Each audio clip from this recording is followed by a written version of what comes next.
This is Racing Unleashed Beyond the Pinnacle. Hold on to your hats. We are on the grid. Who is going to be king of the late breakers? Excellent onboard shot. Michael Spiegel is throwing absolutely everything at this, including the kitchen sink. Look at this. Absolutely brilliant stuff. Disaster strikes. Unglaublich. Wow, qué pelea. I'm loving this.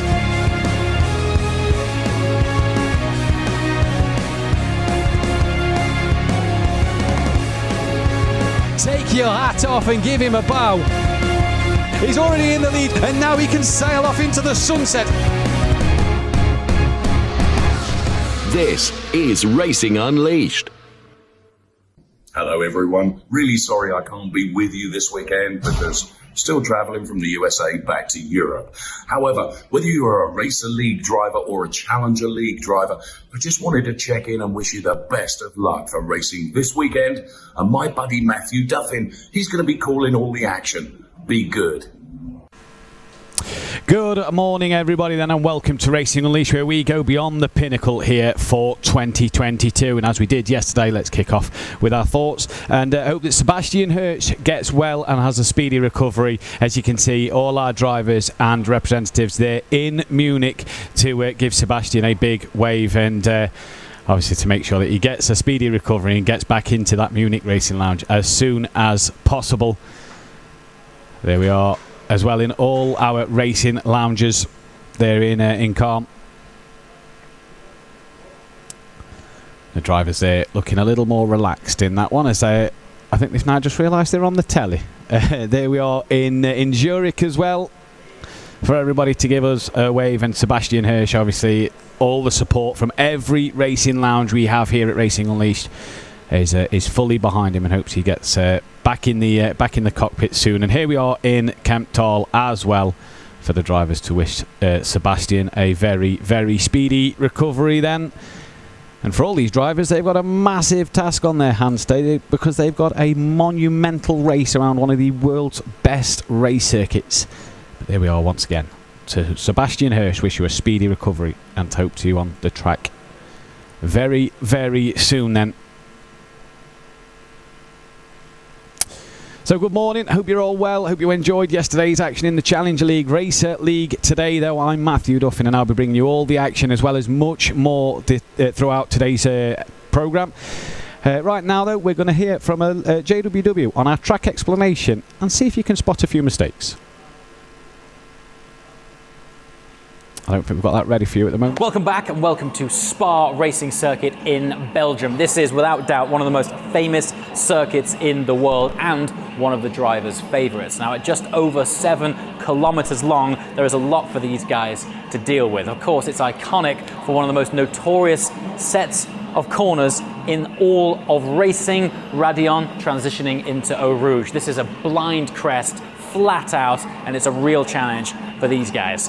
Now in this race it's going to be about endurance. As I mentioned, it's just over 7 kilometers, but it's also winding its way through some incredibly beautiful scenery, gorgeous woodlands, undulations, dips, high speed. It's all about the balance of these cars. There's some incredibly fast flowing corners, so these guys are going to be flat out for a good proportion of the lap, with some certain spots having some really heavy braking points. So stay tuned, it's going to get really intense and importantly, really fast. Thank you, Mr. JWW there, and I think you've been driving the track backwards, my friend, because it's Eau Rouge into Radion.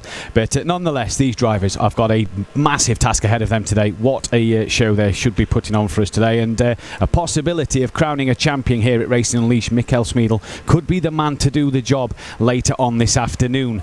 We're going to take a look shortly, though, at the what happened in the Race League last time out at Silverstone, where there was some frantic action. Oh, summer sale. Sorry, I do apologise. We do have a summer sale offer for you guys to take a look at. And here in Switzerland, then, at both our lounges in Kemptthal and in Zurich, there is a 20% discount for every event across the board until the 11th of September. 20% off here in Kemptthal and in Zurich. If you are in the Munich Racing Lounge, every Wednesday, 50% off every ride, I do believe, in the Munich lounges, and in Madrid until the end of August. You can have a full race experience in our simulators for €70, or a 15-minute ride in our simulators for €15 there.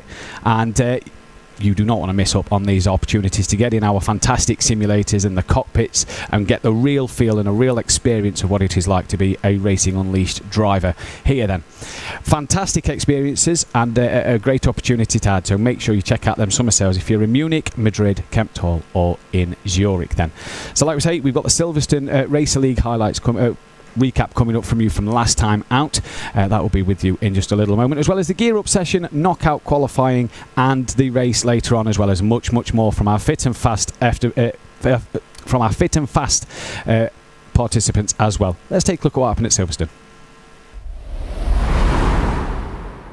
When the lights are extinguished, we will be away and racing. Oh, and someone jumps to start straight away. That was from P2, I'm sure. And that means that will be picked up immediately by race control, just trying to anticipate the lights. And unfortunately, a jump start for Sebastian Hirsch. Christoph Holstein's up to P2 and Jesus Cecilia down to P3, going for another quest on this lap. To move from P4 to P3. He sets the fastest lap in so doing, a 1:31.517 as he goes around the outside now. That move did not work, but what he's tried to do is unsettle Cecilia, who makes his debut in Racing Unleashed this weekend. And so, dare I say it, Smeedle is something of an old hand in Racing Unleashed. And here we can see as he dives, gets the draft off the Cecilia car. And but it is around the outside again, but that would give him the inside for the next turn if he was able to stay with him. There's a little touch, and Smeedle does go through to pick up P3. And here is Enrique Marinon that we go on board with now, who's running in P5. And there you could see Jesus Cecilia running wide, and that playing into the hands of Enrique Marinon, who picks up P4 now. This is Ivan Kaufman with Yannick Vonenberg ahead. And Yannick doing a bit of weaving there to try and break the toe afforded to Ivan Kaufman. Kaufman now to the outside, but Yannick Vonenberg with the inside line. But of course, that does become the outside for the next turn. So they remain side by side until Ivan Kaufman is able to put himself ahead of Yannick Vonenberg. And Michael Smeedle still trying to reel in Wojciech Polesny, and he is getting a little bit closer now. So here is Smeedle, and ahead of him is the all-red car of Wojciech Polesny, who slows, and Smeedle goes through. I would suggest that that might be a nice drink waiting for Wojciech Polesny in due course, because Smeedle didn't have to work too hard to get past Wojciech Polesny there. And Enrique Marinon absolutely determined to fill the rear-view mirrors of Wojciech Polesny with that all-yellow racing car of his, made in Maranello. There's only one driver really focusing on taking that P1 place away, and that is Michael Smeedle, who over the last few laps really has increased his speed and his pace, as Fabian Vettel told us. And there is a mistake from Christoph Holstein. That plays nicely into the hands of Michael Smeedle. Do you know what? Michael didn't even need to get so close to him, because the pressure was coming, and Michael Smeedle didn't really need to overtake, because Christoph Holstein bowed to the pressure of the masterful Michael Smeedle behind him, and now we have a new race leader. Smeedle will cross the timing line with in excess of 5 seconds to the good, and wins at Silverstone. A brilliant drive from Michael Smeedle, and here we can see going to step 3 on the podium is one Mr. Wojciech Polesny, who receives his trophy in the lounge in Munich. Well done, Wojciech. A fine P3 for you. Here taking P2 is Christoph Holstein. And thanks for the wave. Thanks for the thumbs up, Christoph. And many congratulations to you. P2 for Christoph Holstein then. And Michael Smeedle then on the top step of the podium. Many congratulations. Our race winner from, what's the silly pose for, Wojciech? From Silverstone. Confirmed results from Silverstone with Smeedle, Holstein and Polesny on the podium. Angelo Michel took P7 and Devin Isgro taking P9. Those 10, of course, are in the points. And then a big well done to Sebastian Hirsch, who you may recall jumped the start but ended up finishing in P14.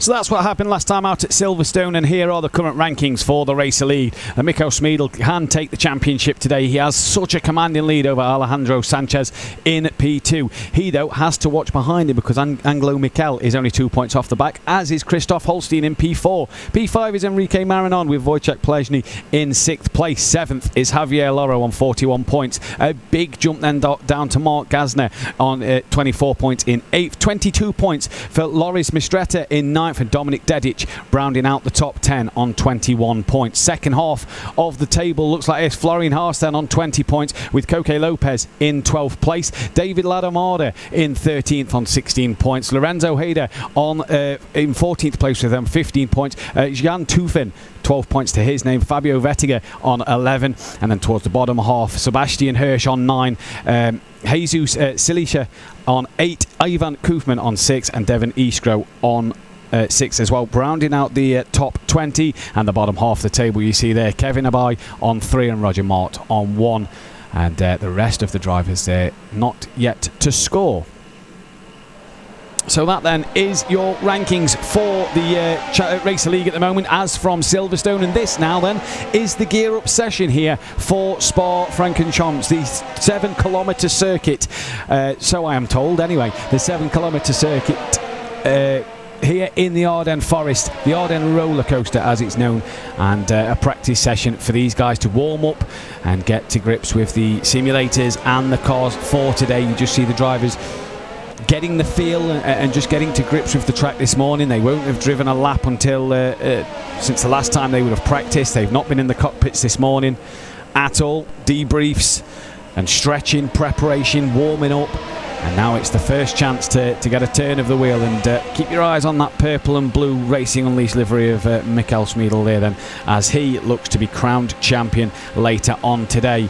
This man will hope to try and maybe stay with Mikkel Smeedle and try and keep it interesting, but he'll also be looking to take B2 in the championship, because obviously a lot of prize money to be won for first and second, as well as third in the season, as well as all the races. So every position in the championship for the top 10 is vital. This man is the guy that wants to keep tabs on Smeedle at the front, and look how focused and determined he is there in our racing lounge in Madrid to make sure that he nails every apex and gets every corner spot on. Needs to make sure he is the quickest man out there today. Obviously we won't know who the quickest is overall, because the knockout qualifying procedure, which is like a sprint race coming up shortly, in it after yesterday's excitement, it was fantastic. He is a man who, so I was told, wasn't expecting to win at Silverstone, and absolutely dominated, drove a fantastic race. And you saw in the clips a moment ago that the presence of Smeedle can just sometimes put a few drivers off. And is that going to be the case today? 7 kilometres is a very long lap here, and this man could scare a few people in the knockout session and in the race itself. It's that presence of seeing him behind you and knowing that Smeedle is there that can sometimes just put you off, as look at him nail the final chicane there then. Holstein coming into the middle sector, and once again Christoph Holstein, he'll be looking for a fantastic fuel up. Bit of a wiggle there, keeps hold of it nicely though, and another man determined in his quest. He obviously made that mistake that allowed Smeedle through at Silverstone, so he'll want to correct his error today and maybe get that chance to take the win and the P1 in our lounge at Zurich. Enrique Marinon then through they comes, and back down the hill he comes now, and we'll bring you as well, we will get you as well just after the gear up session a list of what the standing order will be, the grid order will be for the knockout session. Wojciech Polesny then on the podium at Silverstone. He'll be looking for back-to-back podiums as he comes up Eau Rouge and Radion. And another man fully focused and fully determined, knows what he's got to do today if he wants to climb up them standings as well. Javier Loro just sweeping through the right and left section, use the runoff back across the left hand side of the circuit. A bit of a wiggle there, but managed to keep it all under control. This back part of the circuit flat out throughout the whole entire part until you come up to the chicane at the very end, and it's when you hit that chicane that you then really have to hit the brakes hard, and that's where these drivers in our cockpits today will really feel the effects, especially at this chicane and at turn 1. The full effect of slamming onto the brake very, very hard to make sure you get that car stopped and turned in. And this run out of the final chicane and out of turn 1 is very, very crucial, because they are such a slow corner. You do not want to get it wrong. You want as good a run down towards turn 1 and down towards El Rouge as possible then. As here is Loris Mastretti. You just see them seatbelts tightening up on his torso there, as he really has a heavy braking zone. But all these drivers, after going through our fit and fast videos and exercises, will be as fit and fast and as ready to go for this weekend. And again, look, you see the seat belts there just really tighten with the G-force pulling him into his seat there then. So 3 minutes 23 seconds left of the session. We have our first classified time on the board, and I believe it was Angelo Michel as well who set the fastest lap at the moment. Here's at Florian Haas in Munich, and into Les Combes he comes now. And just look how steady and smooth it all is, and how calm it all is at the moment. But obviously this is only gear up. It could be a lot more frantic in a few moments time when we get into the knockout qualifying session. David Ladamada then just starts a lap time. And I don't know if these drivers are taking a few track limits here, but we still only have the one lap time recorded at the moment. And here is David Ladamada here in Kemptol, close to the pit wall on the right, and up El Rouge, flat scat you go. Yeah, not a lift up there, brave man.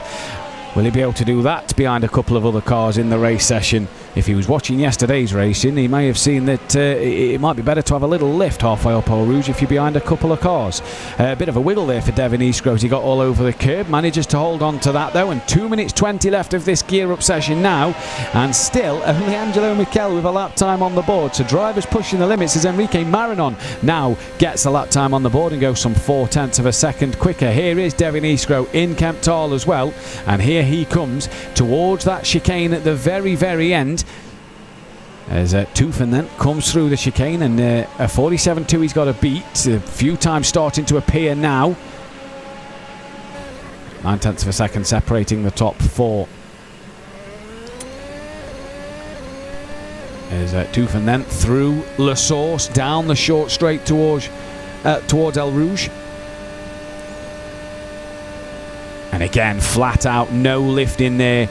All the way through El Rouge Radion, now onto the Camel Straight, into 8th gear he goes, and this is where we saw yesterday in the Challenger League that a good slipstream and you are topping out sort of halfway down the Camel Straight, and it gives that car an advantage who's not yet reached maximum speed to come back at yourself down that Camel Straight before you get to the Les Combes braking zone. And as well, as we saw yesterday, you've got to be on the right side of the driver, or you've got to be a brave man to go around the outside.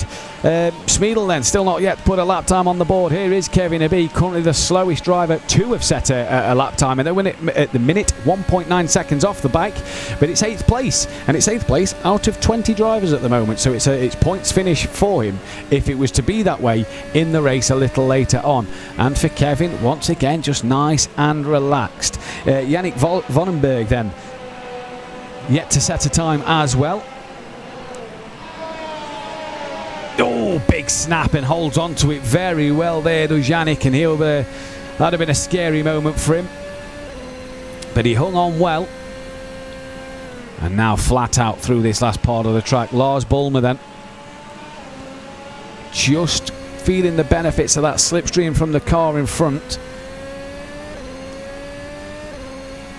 And a lot of drivers just taking a lot of run off, a lot of curb, and it seems to just be snapping the car. As here's Fabio Vertiger, who was side by side there with another driver coming into the final chicane. We now have 9 drivers on the board with a classified time. We now have 10 as Mistretek gets on the board. And here is Vertiger then in Zurich.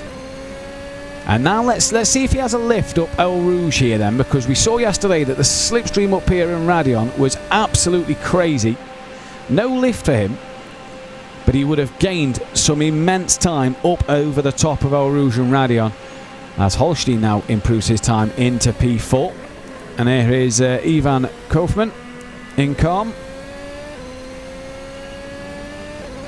You just see his eyes fixated on the apex of the corner as he just ran a little wide there, was lucky not to dip a wheel into the gravel trap on the outside of the runoff there then.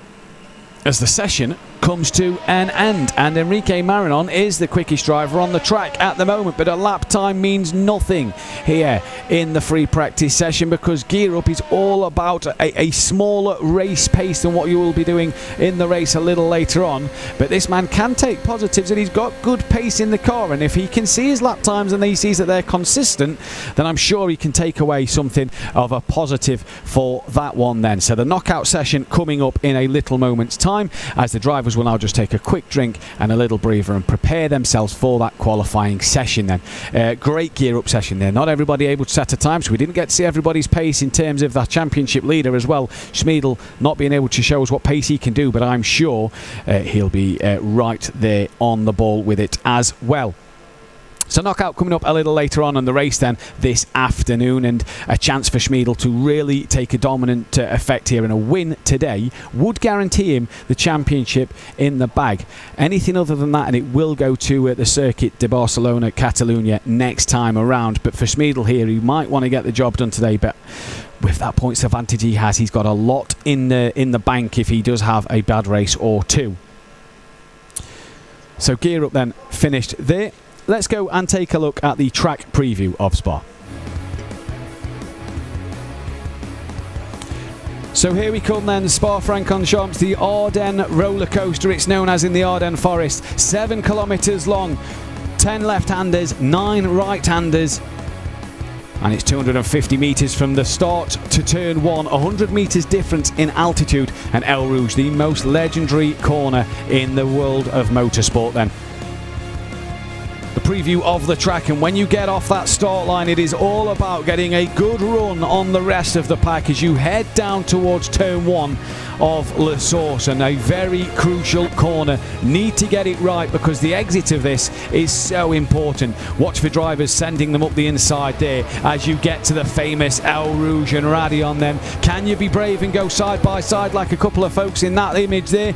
We'll wait and see a little later on. Radion, how brave you use the runoff as you head down the Kemmel straight into Les Combes then. Another chance where you can get an opportunity done of an overtake, unless you're Nico Rosberg and Lewis Hamilton, that is from a few years ago. Down then in towards Malmedy.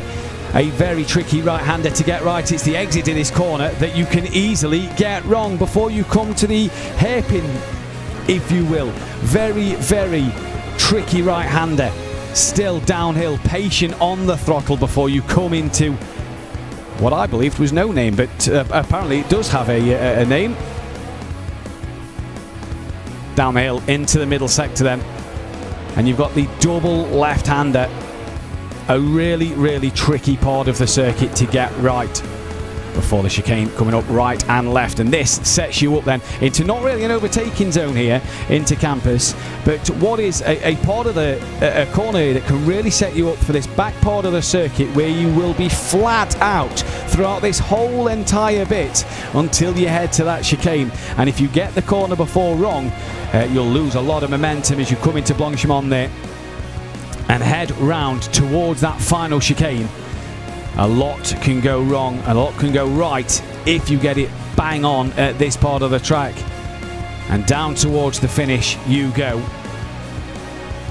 And who will cross that finish in P1? That will be the question later on today. So that then was your track preview, and coming up shortly again the knockout qualifying session for you guys and for all of these drivers who's just been prepared in the Gear Up session, ready for the knockout qualifying. They'd have experienced all of that. How is their pace? What is their pace going to be like in terms of a short sprint race qualifying format? And it really is, if you haven't seen it before, it really is fantastic. And if anything like yesterday was to go by, it will be a fantastic battle throughout nonetheless. 7 kilometres though, you have got to get this one absolutely spot on.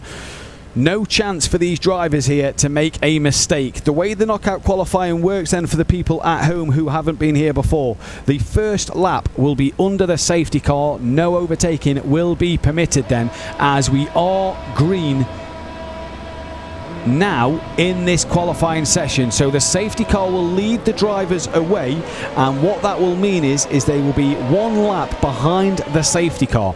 Now lap 2 here, if you're a regular at Racing Unleashed or not, normally we get 2 guarded laps. For Spa, with it being such a long track, we're having the 1 guarded lap, and a guarded lap basically means that lap 2 the drivers can go racing. They can overtake each other, they can make positions up. Nothing will happen. At the end of lap 2, when you start lap 3, you're still racing. At the end of lap 3, we lose the bottom 2 drivers from our leaderboard at the time. So whoever is 20th and 19th, 18th and then 17th and so on and so forth, at the end of lap 3 onwards will be eliminated to set our grid for this race. The lineup then for the knockout qualifying is Yannick Wallenberg will start in first, Lars Bulmer then alongside him, Roger Mart, Kevin Abbey, Devin Iskro, Ivan Koofman, Fabio Vettiger, Jan Tufen, David Ladamada, Florian Haas, Dominic Dedic, Loris Mistrata, Mark Gasner, Javier Loro, Wojciech Polezny, Enrique Marinon, Christoph Holstein, Angelo Mikel, Alejandro Sanchez and Mikel Schmiedel then is your order. So Mikel Schmiedel starts at the back. It is reverse championship order. So for Schmiedel, a lot of work to do to get himself prepared for this race, and this is something that he has done many a time this year, and although he doesn't seem to have the best knockout qualifyings, it does seem to propel him and set him up for this race then. So as you can see, every driver just weaving the car from side to side. You see a few lockups, a bit of tyre smoke coming from the cars. That's just them getting their brakes all up to temperature, making sure their tyres are all up to temperature as they follow single file through this famous circuit. And at the end of this lap, the safety car will pull in and will disappear into the pit lane, and we will get our qualifying underway for 2 laps, or 1 lap should I say, of free-for-all mayhem from our Racing League drivers. As speaking of mayhem, there's Enrique Marinon nearly going into the back of Wojciech Polezny as he's just making sure his brakes are fully up to temperature. You've got to make sure them brakes are nice and warm because they need to be ready for La Source at turn 1. You just see every driver in front as well, and Marinon there so close to the back of Polezny a few times. So Vandenberg will lead the pack away and has the chance to pull a bit of a gap early on here, and the bigger gap you get early on, the better if you're the leader. As we saw yesterday with Ruiz Oscar, managed to get a good gap and managed to hold on for that P1, although the race didn't go his way then. But the safety car pulls off into the pit lane, and Yannick Vandenberg then has already got a good jump out the chicane at the very end, and down towards La Source he comes. There's not another car in the camera view at the moment until they hit the braking zone, and now for Vandenberg, he can make his way through past the El Rouge, and he's got a clear track in front of him, and that was, I can't quite see who that is, who had a bit of a shunt there, as Schmiedel now then currently down in that last spot and has a chance to make up places, but he's got 2 laps effectively to get out of that bottom 2 drop zone to get himself free and available. There's the car in front of that is Mistrata and Sanchez battling it out down the Camel Straight to Mistrata. He's now behind Sanchez, and that fear factor of Schmiedel in the background must be playing in Mistrata's mind there. Here's Roger Mart looking back from him. He's already 1.6 seconds off the back of Yannick Vandenberg and has made his way up into P2. There's Roger Mart from 3rd place at the moment and is now on the hunt for Vandenberg as Kevin Abbey moves up and now down a place as David Iskro, and Kevin Abbey must be having a tasty little battle in the background. Here's Lars Bulmer now into 3rd place. He's dropped from 2nd. So Vonenberg doing exactly as I said a moment ago. Get a good gap early in this practice, in this knockout qualifying, and that could really set you up for a good grid position here. As not really many places are changing hands, and we're coming to the end of the first and one and only guarded lap, and this then will put a lot of pressure on this man, who knows he has to make a few places up if he's to get a good grid slot in the race. And we didn't see much pace from him in the free practice, so we're not sure what his lap times are. And for Schmiedl here, he's going to look to make a move to the outside in the chicane, and wisely gets on the brakes a little bit earlier as David Iskro and Kaufman have moved up the order, and that was a car just bouncing off the wall to the left hand side of screen. Not sure who that was, and there's a lot of drama going into turn one, a lot of late breakers, and a big incident there between 2 or 3 cars. There you go, they're all 3 rejoin, and that has helped Schmiedl out, and Schmiedl then probably just looking at it and thinking, people are going to make mistakes, there's going to be incidents, I can make places through their mistakes and problems. As David Ladomada then up into P9, and look at this, over the Camel Straight, and look at the traffic down the Camel Straight. There's a 3 abreast nearly coming into Lake Combs on board and behind, and that was a car in the background who's just lost the rear. Not quite sure who that was. I think it was Haas then, as he's dropped down the pack and down to 19th place. But this midfield battle already turning into something of a traffic jam in the Ardennes Forest here, and the top 5 perfectly spaced out, perfectly away from the rest of the traffic. Kerry Nabi though trying to stay with the back of Kaufman, and look, it is just a train. They must have a bit of rope tied to the front and back of each car, because they are pulling each other along through this middle sector of the lap. And Schmiedl now up into 14th, Tufan gets up into 15th as well, as Mistretta then drops down another couple of places. Of Alejandro Sanchez so far, he's in P12 and knows he's got to stay in front of his championship rival, would like as many cars between himself and this man as possible. And Schmiedl, I said last time around at this part of the track, he's got to start to get a move on if he wants to make place up, and within a lap he's still stuck behind the same car, but has made up 5 places already, and that is how this qualifying session can work. A few mistakes, as look at this, on board Alejandro Sanchez, 3 wide into the chicane, and you are brave boys, and 2 of them got it horribly wrong, and they cause an incident, and that's involved Alejandro Sanchez in that as well, who you feel was a bit of a passenger there. He got a bit of a tap from behind, as well as a car coming across him in front, nowhere to go, and just drivers here, you feel that a bit of a lack of patience, so to speak, at the moment, as we will lose then Loris Mistretta from this qualifying, and we're only having 19 drivers, I believe. We only lose the 1 driver, and Mistretta out the car. Didn't look overly impressed there, did he? Christoph Holstein now, he has got to get some work done if he's to make up some places, as Marinon 18th is out of this qualifying session as well. So Holstein and Haas then, and look at everybody in this back half mid-pack sort of battle. They're 3 wide here. I don't think these drivers need to be making these kind of mistakes. Schmiedl's down to 14th. He's just staying out of trouble, makes up another place there as the car was rejoining. Here is Holstein, who gets heavily defended there into the corner from and that was Angelo Michel, who just came across the front of Holstein there then. After rejoining, and I tell you what, a lot of these drivers just need to sort of calm themselves down a little bit here. Race control, you feel, might be busy in this knockout qualifying session, and might be already sort of investigating what has happened. Here is David Ladomada then.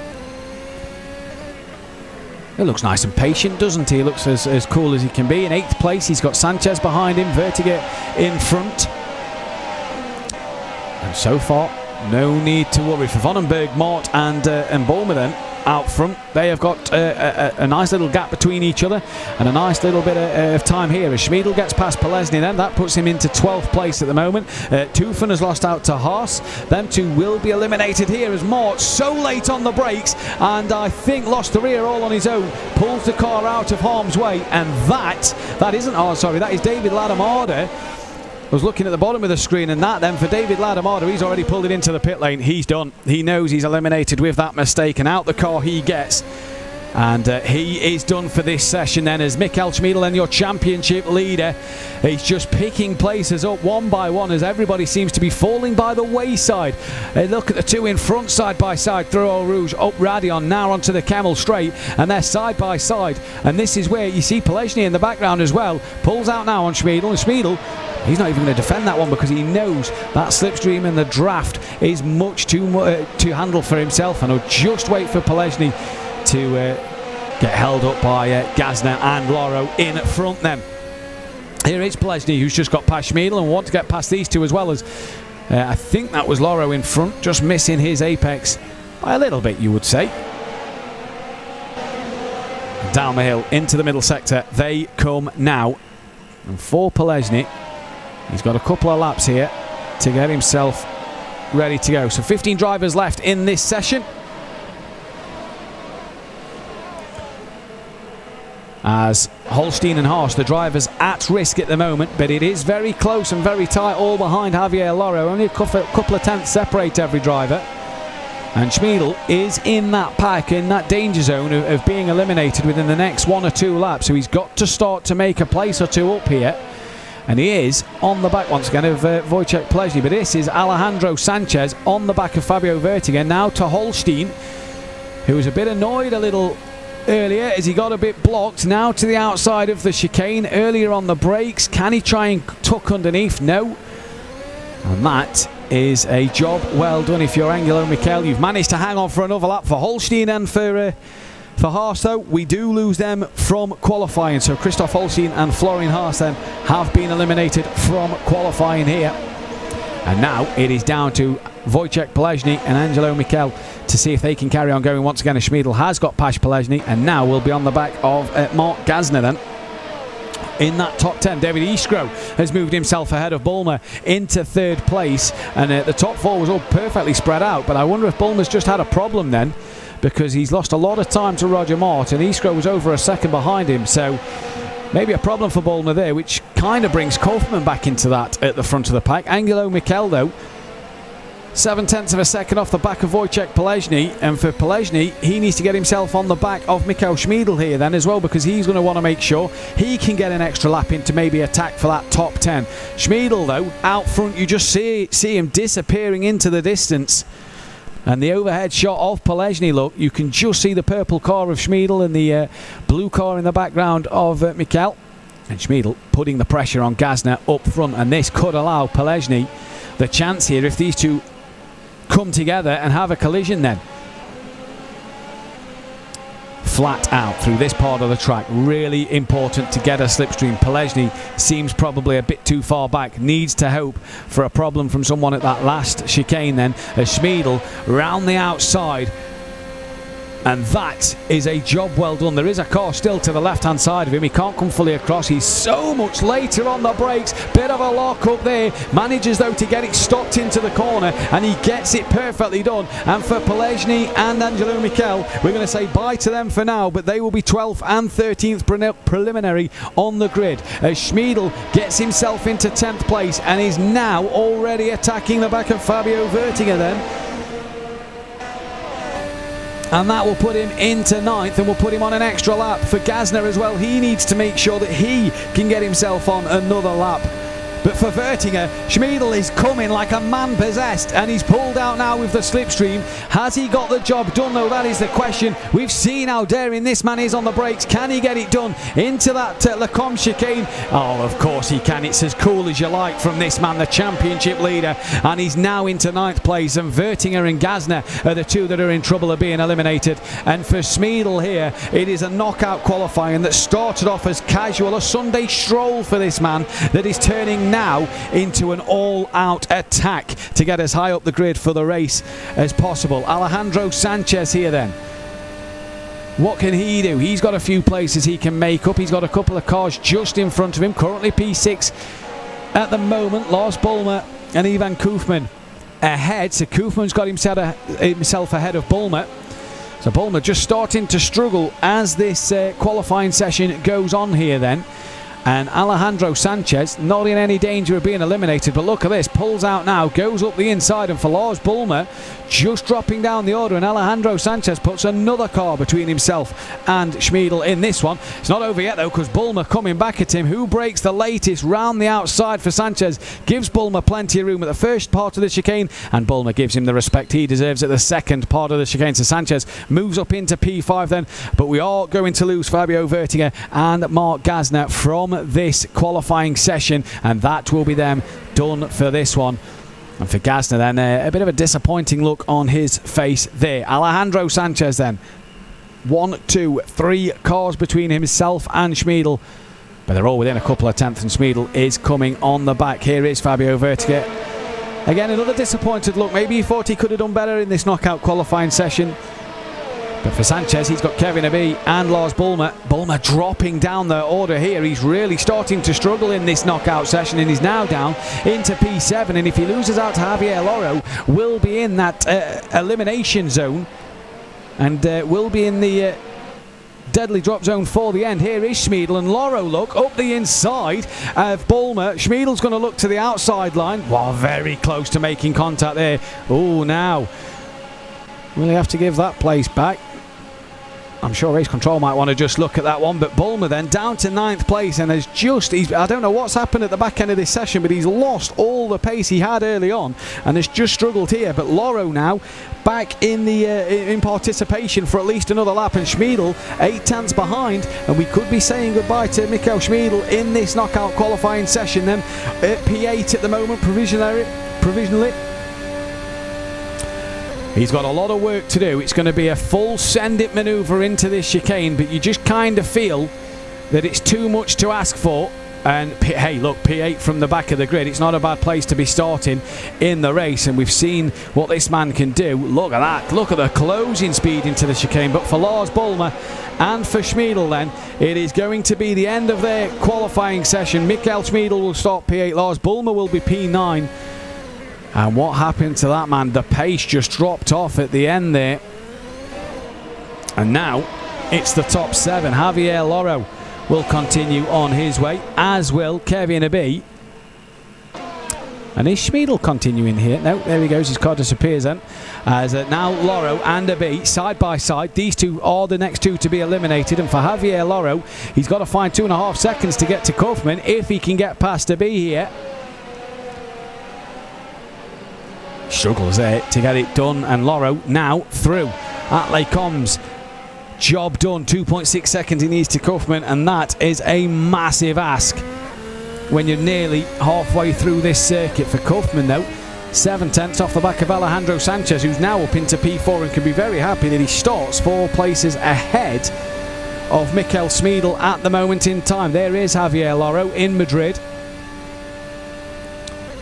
Probably knows that gap is a little too big to make up the difference. He's going to give it his best shot though, as Kaufman is now a second behind Sanchez, and Sanchez needs 1.8 seconds to get on the back of David Iskro. Vonenberg's being caught by Martin Iskro as well, so he's having a fantastic qualifying session here, but it's slowly being reeled in by Roger Mart, and he is slowly now making sure that he can try and come onto the back of Vonenberg. As here comes Iskro having a look towards the outside line then, and a bit of a wiggle in the chicane, and that for David Iskro is back up, is now up into P2, and for Roger Mart then, he's got that hard work to do again. But we will lose Kevin Abbey and Javier Loro from this knockout session. 6th and 7th for this man. I'm sure they'll be very pleased with that qualifying session, although they've got the man, the myth, the legend sat right behind them. Kaufman now P5. Can he get on the back of Sanchez? Can Sanchez, 1.2 seconds he needs in a lap to get to this front 3 battle that is under a second between the 3 drivers, as back comes Roger Mart into Les Combes, round the outside, gives him the space, gets the job done. Fantastic manoeuvre back into P2 and on the front row of the grid at the moment in time. But they are just letting Vonenberg here stretch his legs a little bit more. Sanchez now within 0.6 of a second of Devin Iskro. So what Mart will be wanting here, as Iskro has a bit of a slide mid-corner, and this is really going to allow Alejandro Sanchez to have a look, and he's going to have a look up the inside. Job done. Easy as you like. And Iskro now down into P4 with Kaufman in 5th, and you feel that we could lose them two now. Iskro going to try and come back at Sanchez, and he just maybe knows he made that one mistake and allowed Sanchez to have that momentum. But Sanchez then putting even more breathing space between himself and Schmiedel on this starting grid, and he's within 0.4 of a second of Roger Mart, who will now be looking to hunt down after Yannick Vonenberg, who has led this from start to finish at the minute, or from start to where we are. because Sanchez is coming and Mott is going to hopefully get on the back of him as well. For Devin Eastro, though, 0.8 of a second, you feel is too big a task. Here comes Alejandro Sanchez to the outside line. So much bravery on the brakes, locks up, but somehow stops it, gets P2 done, so he's into second place. We are going to lose Devin Eastro and and even Koofman, and it is now a top 3 shootout between Yannick Vandenberg, Alejandro Sanchez and Roger Mott. And for Sanchez, 1.1 seconds he's got to the race leader, or to the qualifying leader, should I say, of Yannick Vandenberg. And what an absolute fantastic session this has been for this young man. He is absolutely flying in this session. 6 cars between himself and the championship leader now. He's got to be a very happy man, but he's got Roger Mott hunting him down behind as he now gets the gap to just under a second to Yannick Vandenberg. And I do believe we are just going to lose the one driver this lap and then have the final lap of a 2-car shootout. I'm not 100% certain on that one, as we only had the 19 drivers today.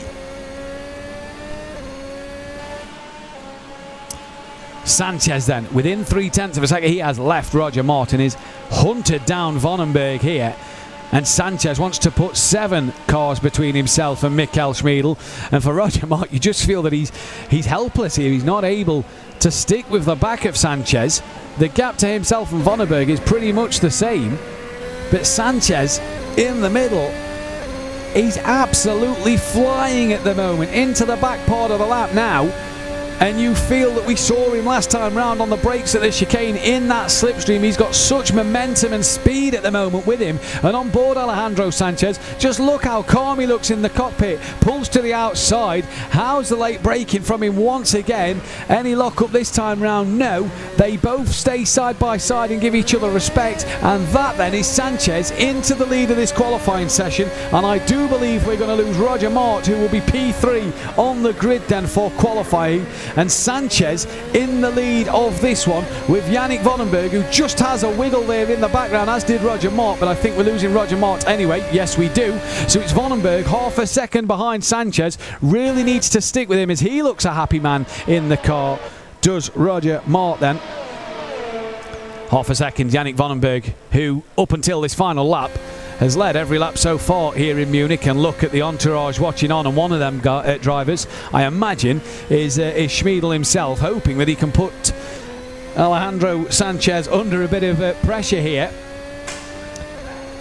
And Sanchez has just sailed off into the distance and has had a fantastic qualifying session, come from 18th place on the grid and is leading this one at the very end. And Yannick Vandenberg, who's led this one for the entire session here, is just going to miss out. If it finished at the end of last lap, he'd have still been short, but it would have been a lot closer than what it is at the minute, because Sanchez here, 1.7 seconds, he has checked out and gone. He's already packed his bags and ready to get ready for the race day, because he's ready to get to pole position in this one. And again, preliminary at the moment, race control already checking everything over, and I'm sure they will get the correct decision. As Sanchez here, what a qualifying session, 18th to 1st, and he's put 2 seconds between himself and Yannick Vandenberg here then, and it's been a fantastic session for him. Into the final chicane he comes now, and for the final time in knockout qualifying here at Spa, it's going to be Alejandro Sanchez who's going to take pole position. A great qualifying from him, and a very, very happy man. But obviously I'm sure race control will be checking everything over to make sure everything is above board. But Alejandro Sanchez will be on pole. Yannick Vandenberg will be second place as it stands at the moment. Great session from both drivers there, and for every driver then, you can just have a little breather and a preparation before the race session begins.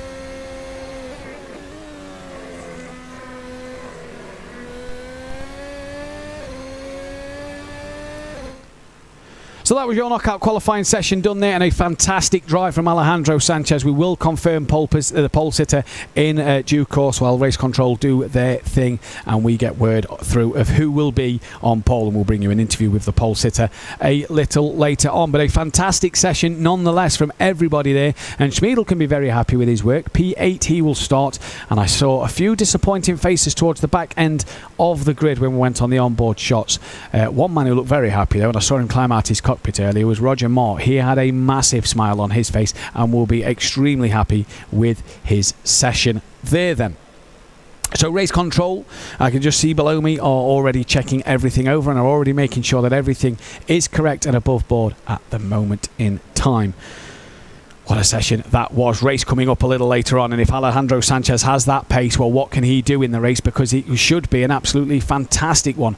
7 cars at the moment between himself and Michael Schmiedl, and that could be for Schmiedl a disappointing session if he has to give a place back. Let's not forget, he did run very, very wide and overtook a car on the outside line. I'm sure race control will double check it, but any places that Schmiedl loses could mean disaster in this one. Don't forget, a race win for him could be the championship wrapped up for him here today with a few races left to go. 3 races left to go after this one, so plenty of races left in this Racer League. Don't forget as well, coming up December the 11th, I can't remember what it's called now. We'll get to that in a moment. The prize money then for the Racer League is 2,500 Swiss francs for a race win, 1.5 for a second place, and £1,000 in your back pocket for P3. All the way down to 10th place, you come away with 50 Swiss francs. And for the season, which one man could win today, 15,000 Swiss francs could be his today, or maybe at the end of the season, but could guarantee it today.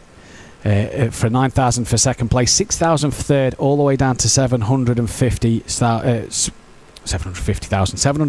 Swiss francs. The battle for glory, that's the competition on the 11th of December. There is the prize money for that one. The Racer League, 7,000 Swiss francs for a race win, 5,000 for second, £3,000 for P3, all the way down to 400 Swiss francs for that one. Unknown location at the moment. We still don't know where this one will be held.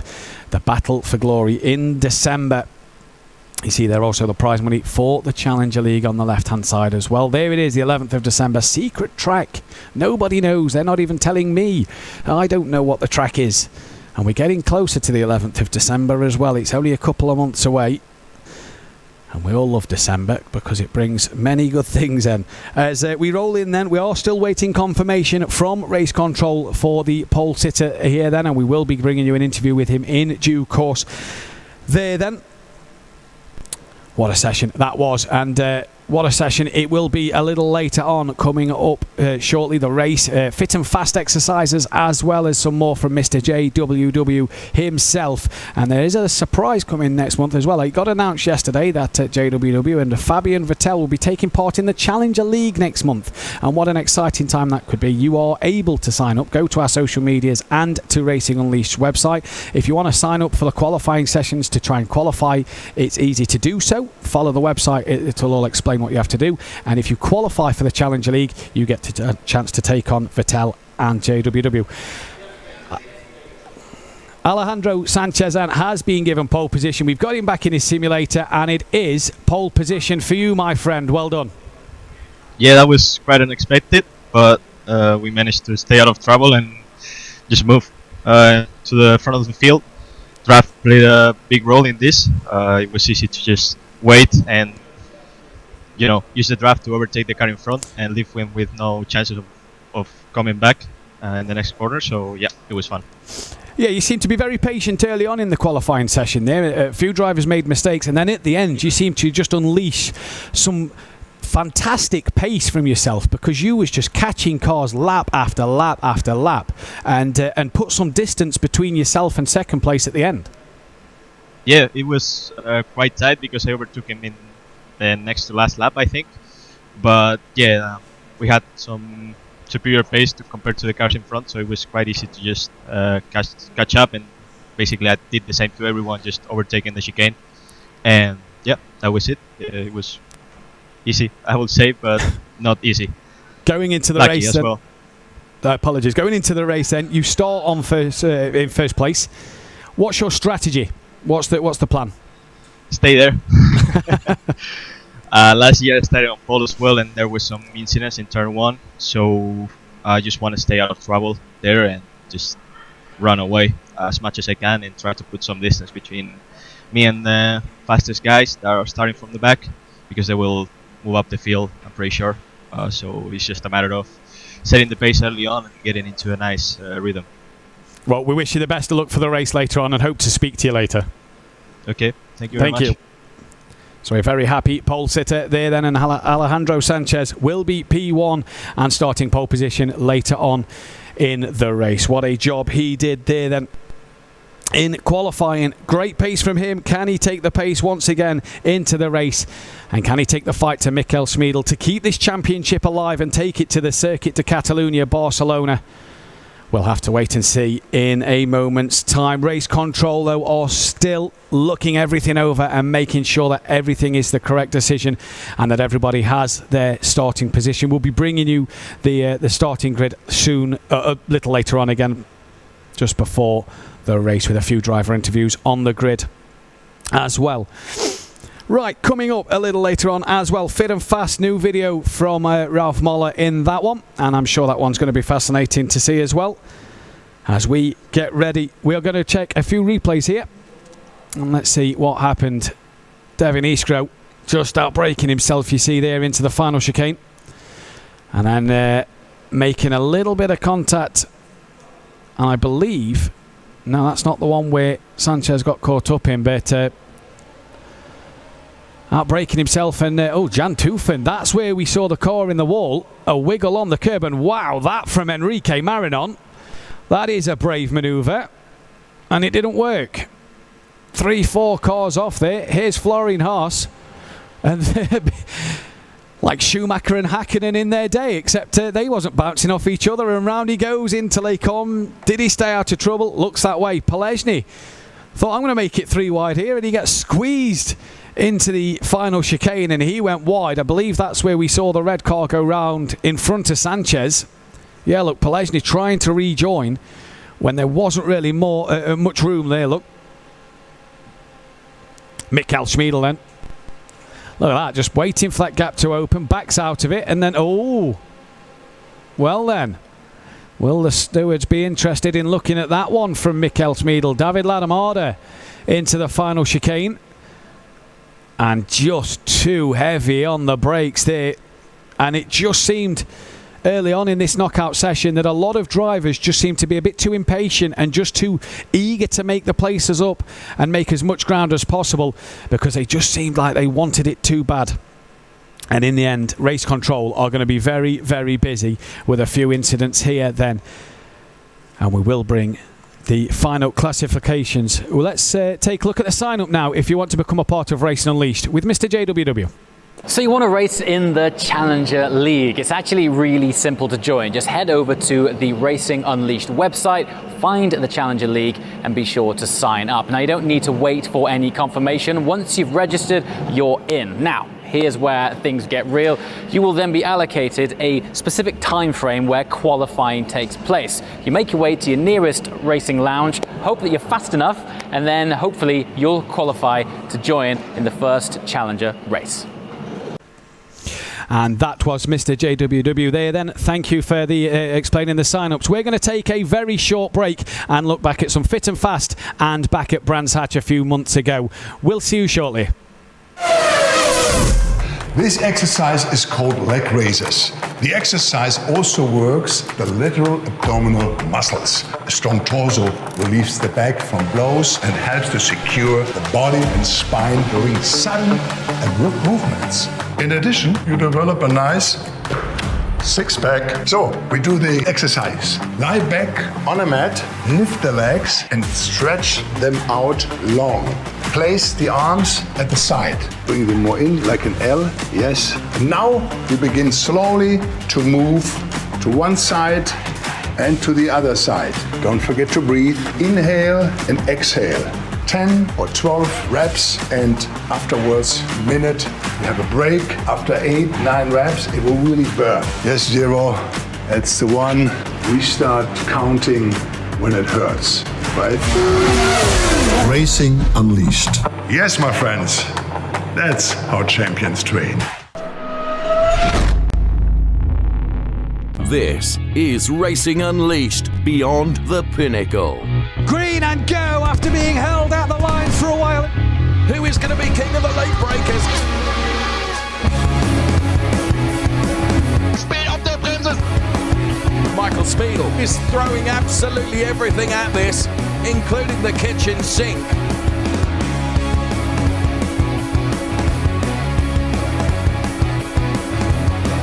Disaster strikes. Unglaublich! Wow, qué pelea. I'm loving this.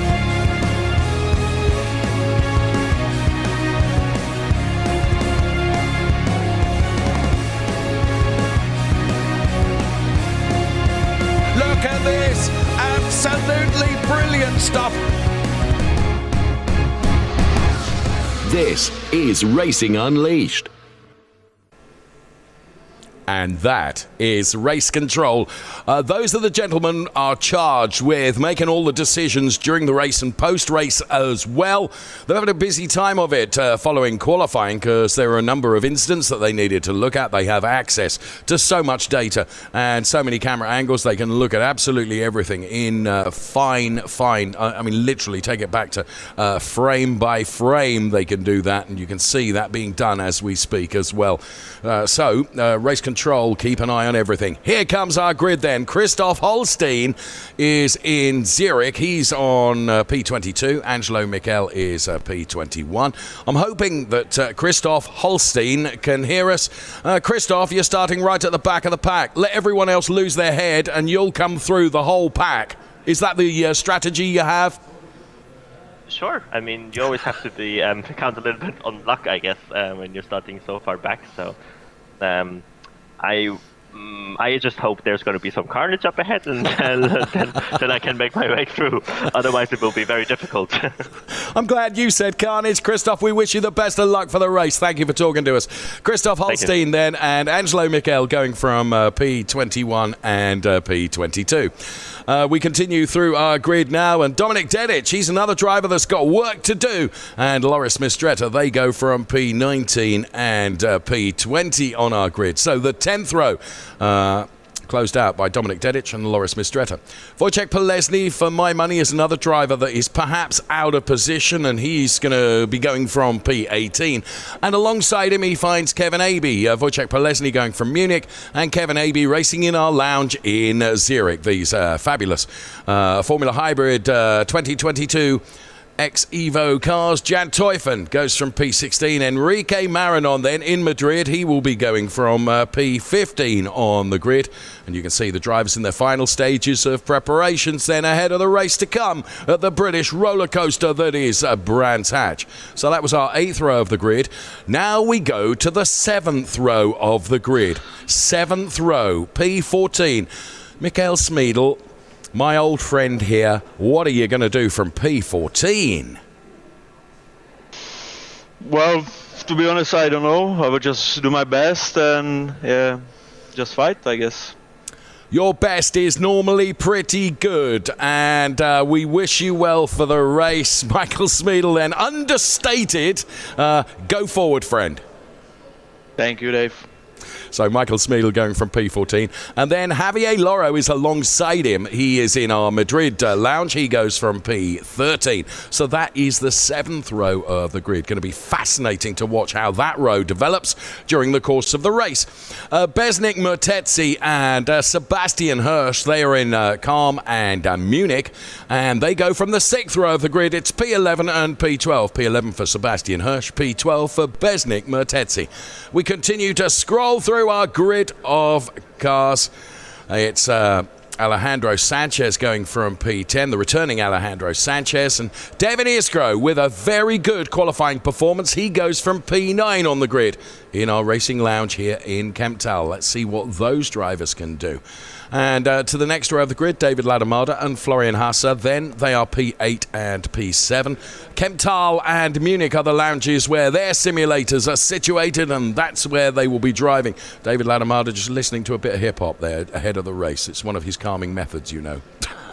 I don't mean that. Fabio Vettiger is in Zurich, and Lars Baumeister is in Calm. Lars, good afternoon. Brilliant qualifying from you. You're going from P5. Please tell us, what is the strategy, Lars? Yeah, hello and good afternoon too. I want to try to give my best and hold the position and stay out from any crashes, and hopefully it don't crashes after turn 1.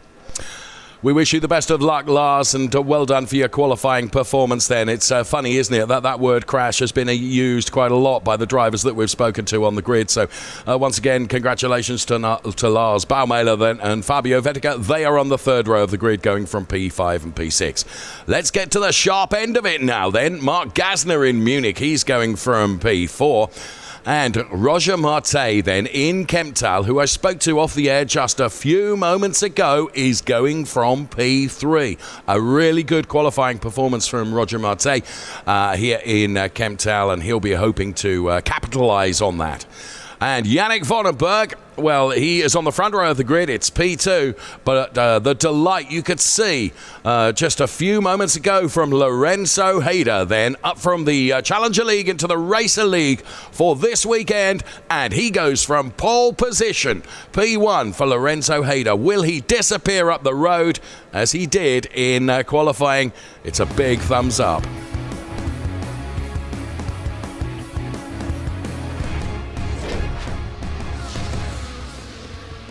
Right now, here comes some fast facts about Brands Hatch Circuit then, the British roller coaster. 3.9 kilometres in length, 4 left-hand turns, 5 right-hand turns as they twist and wind around the countryside of Kent. 188 metres from start to turn 1, 32 metres the height difference, and it is one of Britain's best-loved circuits. Of course, the full GP configuration. This is Pinnacle Bend. It's like diving off a cliff when you go down that right-hander from the start-finish straight. Let's move on to another tight turn here. Druids. It's as near to a hairpin on Brands Hatch as you will find. Uphill into it, downhill out of it. And when you finish that downhill out of it, you find yourself here at Graham Hill Bend. Use the runoff area and try and get the trajectory absolutely right for the left-hander, which comes up next. Westfield Bend is another challenge for our drivers, something of a double apex bend, and as you can see, down and then up once again as the trajectory works. And for Clark Curve, get the setup right. You can use the inside line along the start-finish straight to give you this result. I didn't expect this result, so I'm speechless. Wow, what a race! Because I'm sorry, what a qualifying. Yeah, I'm so happy. Thank you, Lorenzo Hayder. And now let's take a look at the Rocket Racing Star contest and what a conclusion that was. VIPs littering the place in Bolton.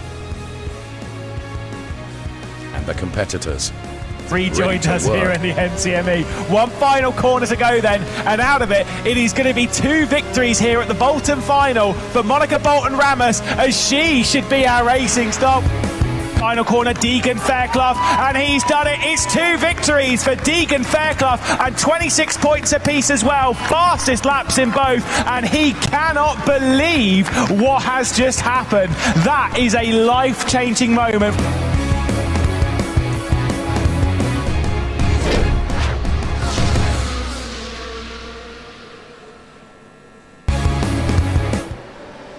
So lots of information to bring you then, and this is what we're looking forward to bringing you the most, of course.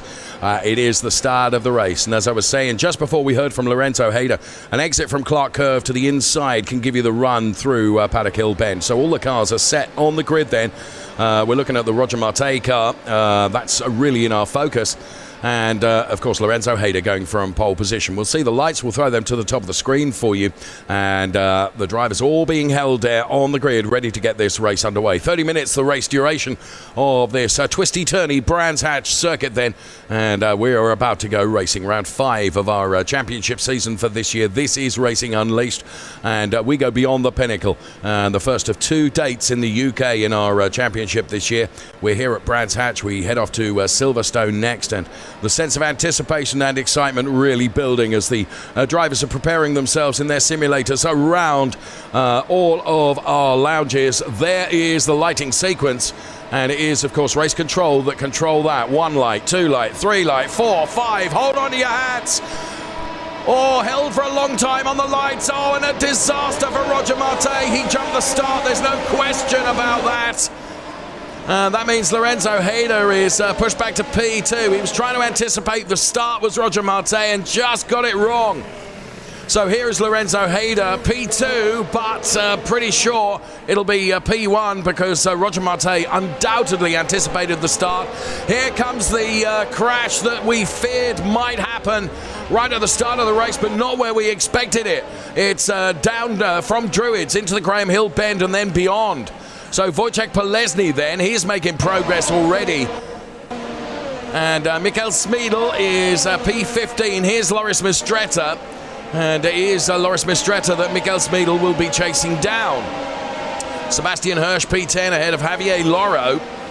So we get the first lap underway here, and the drivers will be happy to bank the first lap, I would suggest. So Marte on screen then is leading, but as I say, it's almost a slam dunk that he will be picking up a penalty for jumping the start. Sebastian Hirsch then running in P10. Final points paying position then as they do put the first lap in the book. And here is the order then. It is Lorenzo Hayder. That's been righted ahead of Mark Gasner and Fabio Vettiger, Florian Haase. Then it is David Ladamada, Alejandro Sanchez, Devin Iskro. And then it's Bomela and Hirsch and Angelo Michel then the top 10. And David Ladamada in strife then on the grass on the exit of Graham Hill Bend. And Devin Iskro having got by Alejandro Sanchez. Good move by Devin Iskro. He's moved up to P5 now. And David Ladamada is down to P10. So Michael Smeedel, P14. He's the driver, of course, that will just let them all settle down ahead of him and let all the strife unfold so that he can then concentrate on trying to overtake as many of those drivers as he possibly can. Or more strife there, as you could see, but David Ladamada avoiding that. I think it was Wojciech Polesny and all sorts of strife there, but he managed to hold on to the car and keep it pointing in the right direction and running in that P12 as they round Clark Curve now. And here is Michael Smeedel then on lap 3 of 27. You can see the cars ahead of him now. Dive to the inside. That will give you the inside line going to Paddock Hill. He chooses to go to the outside as Jan Teufen sets the fastest lap at 1:03.452. Now, Lorenzo Hayder, his strategy right at the front of the pack is to build as much gap as he can over Gasner. And he's done that by already putting a half second between himself and the P2 driver. This is Alejandro Sanchez then, following Devin Iskro, P5 and P6. Let's go on board with Alejandro Sanchez then, hugely successful driver, of course, champion. And he's chasing down Devin Iskro. Alejandro Sanchez driving in our lounge in Madrid, and Devin Iskro driving in our lounge here in Kempthal. Javier Loro just out of the points at the moment, P11. He's chasing David Ladamada in that green car that you can see ahead, these Formula X hybrid Evo 2022 cars. And Javier Loro, as behind, you can see Wojciech Polesny looking very, very racy indeed. So Hayder continuing to build a margin, and Alejandro Sanchez now sets the fastest lap, and that brings him ever closer to Devin Iskro.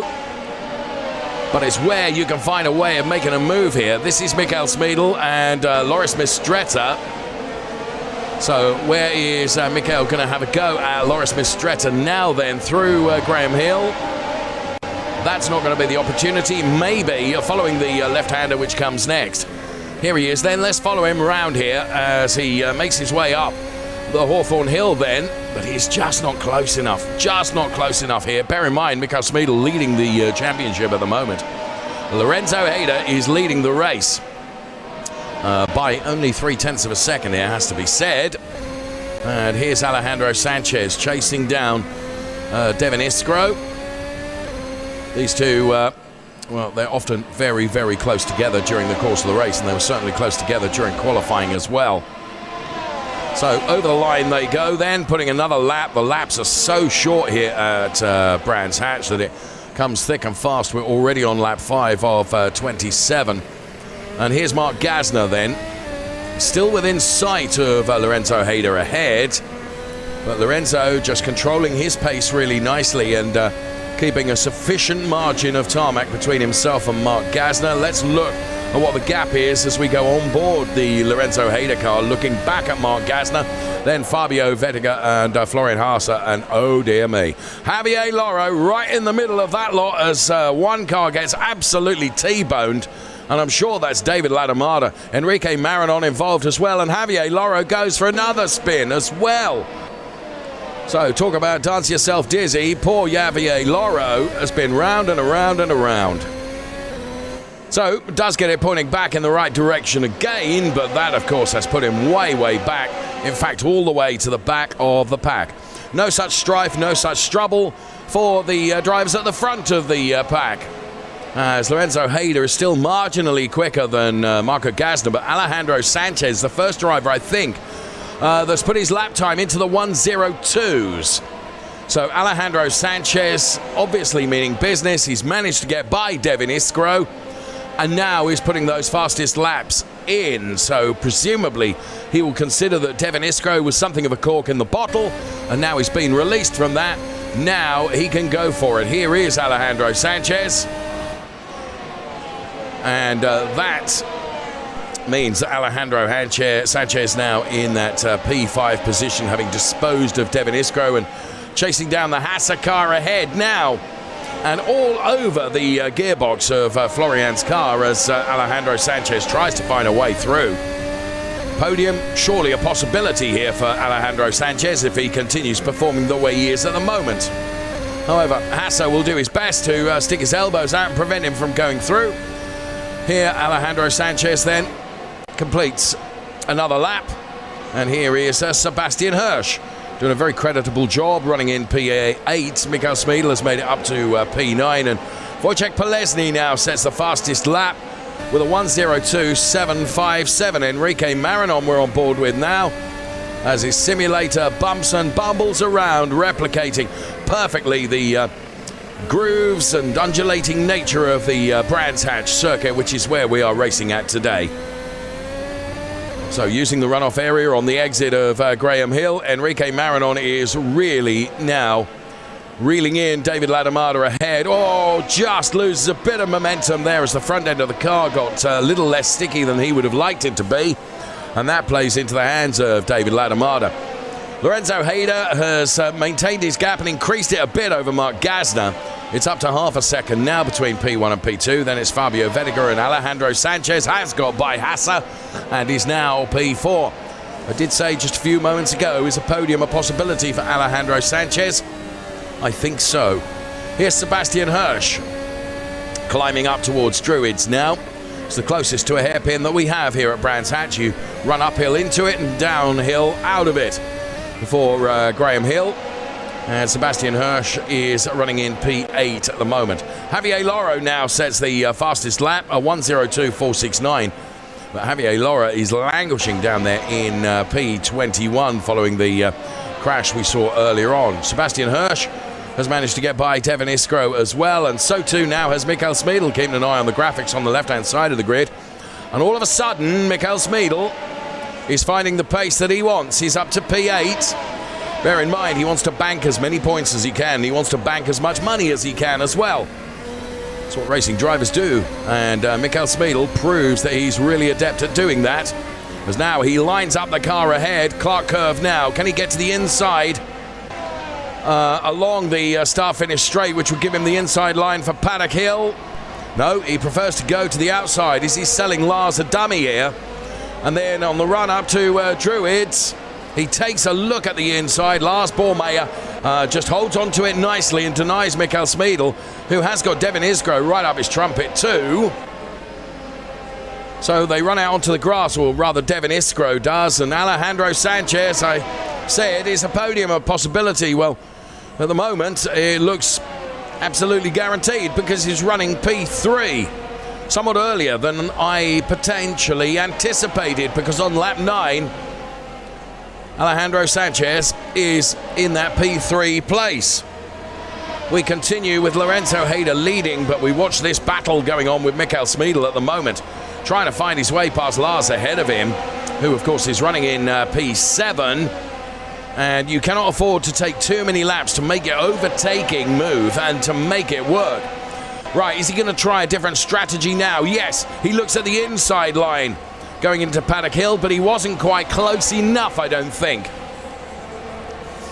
So Smeedel has to stick another lap, or the start of another lap, in that P8 position. He would far rather have disposed of the number 7 place, but he hasn't done it. Here comes Enrique Marinon trying to dive bomb up the inside on David Latamada going into Druids, but it didn't quite pay off.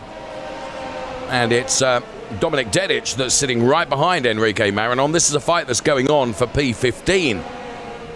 It's David Latamada in P15 at the moment, with Enrique Marinon P16 and Dominic Dedic P17.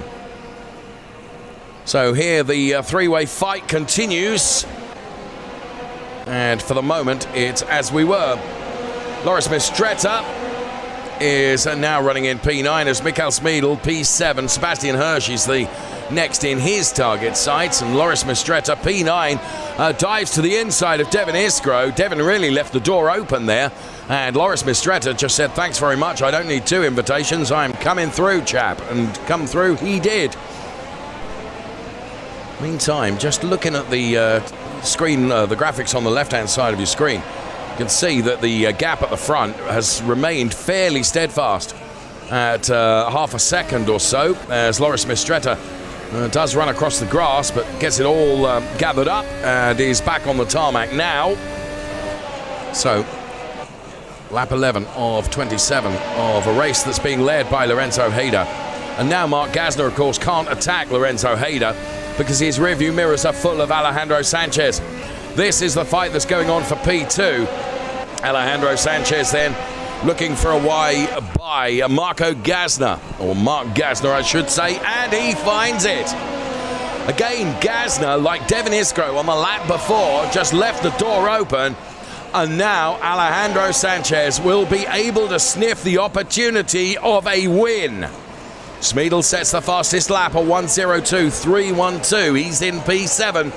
Alejandro Sanchez is in full attack mode as he tries to get ever closer to Lorenzo Hayder. The gap is coming down 10th by 10th.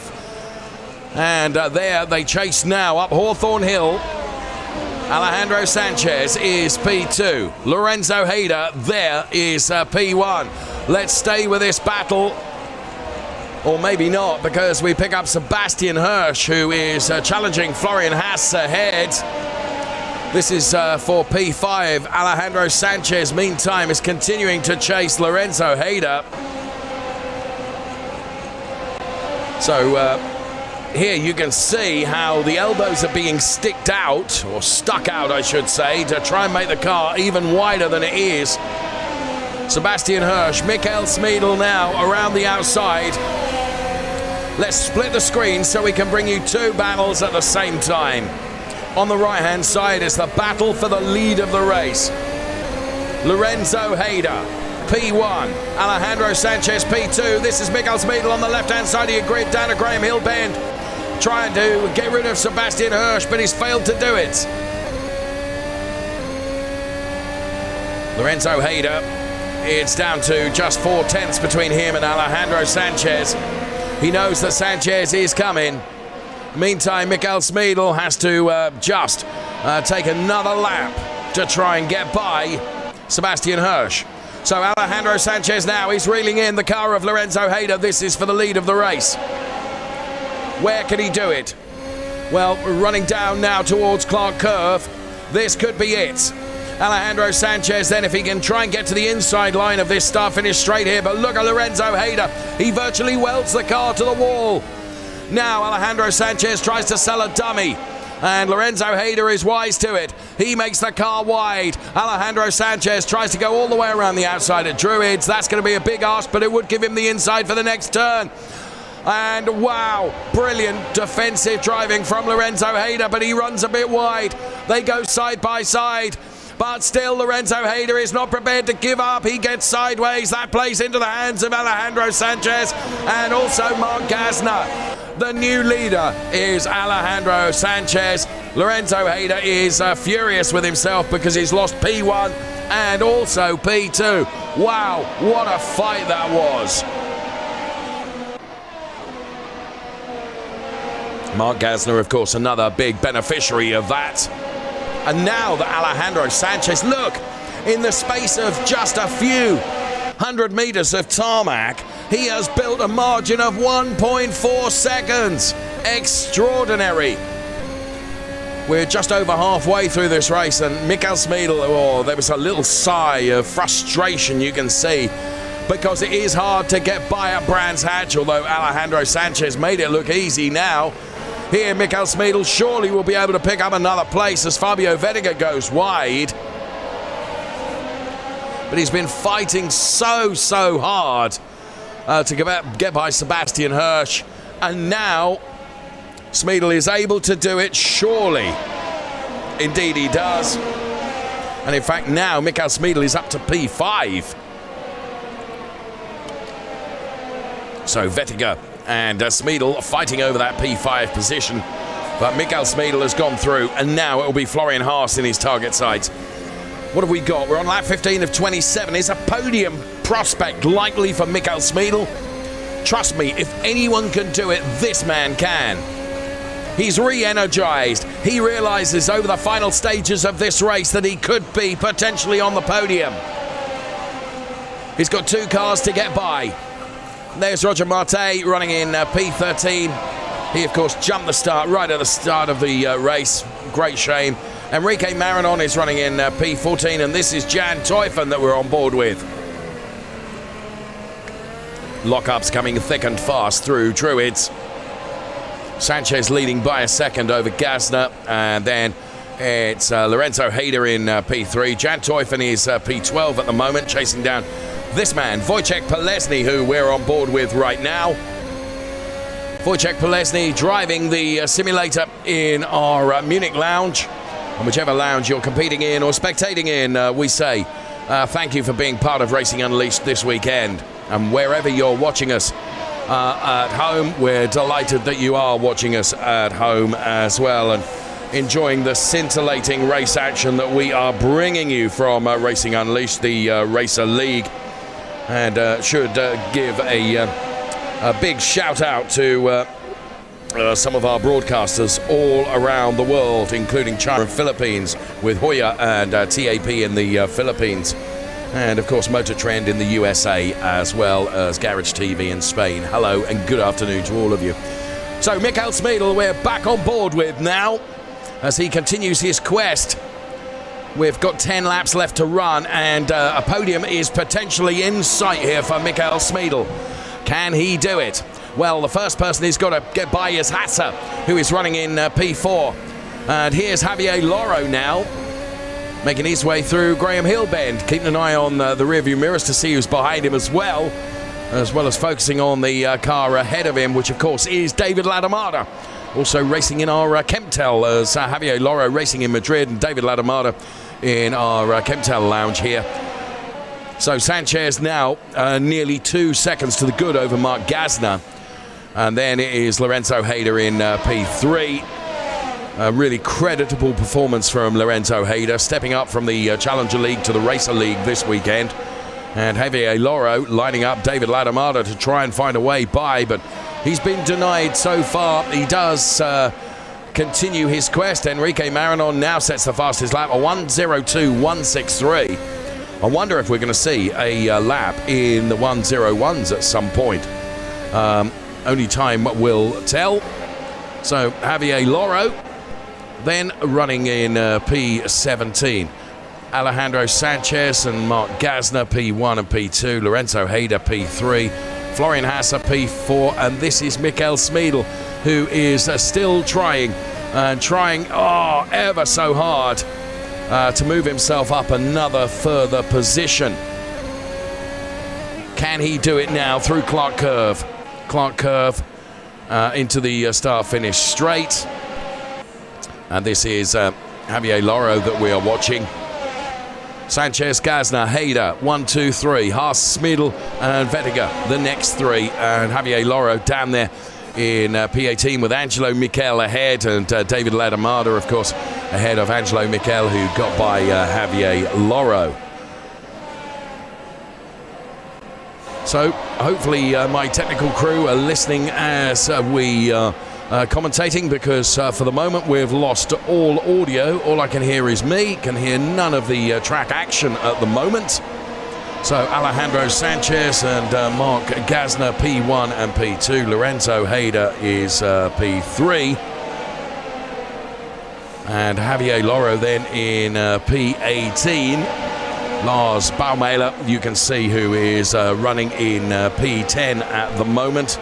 So we continue to watch this race develop at the moment, as it is at the moment, and reaching the closing stages of this race.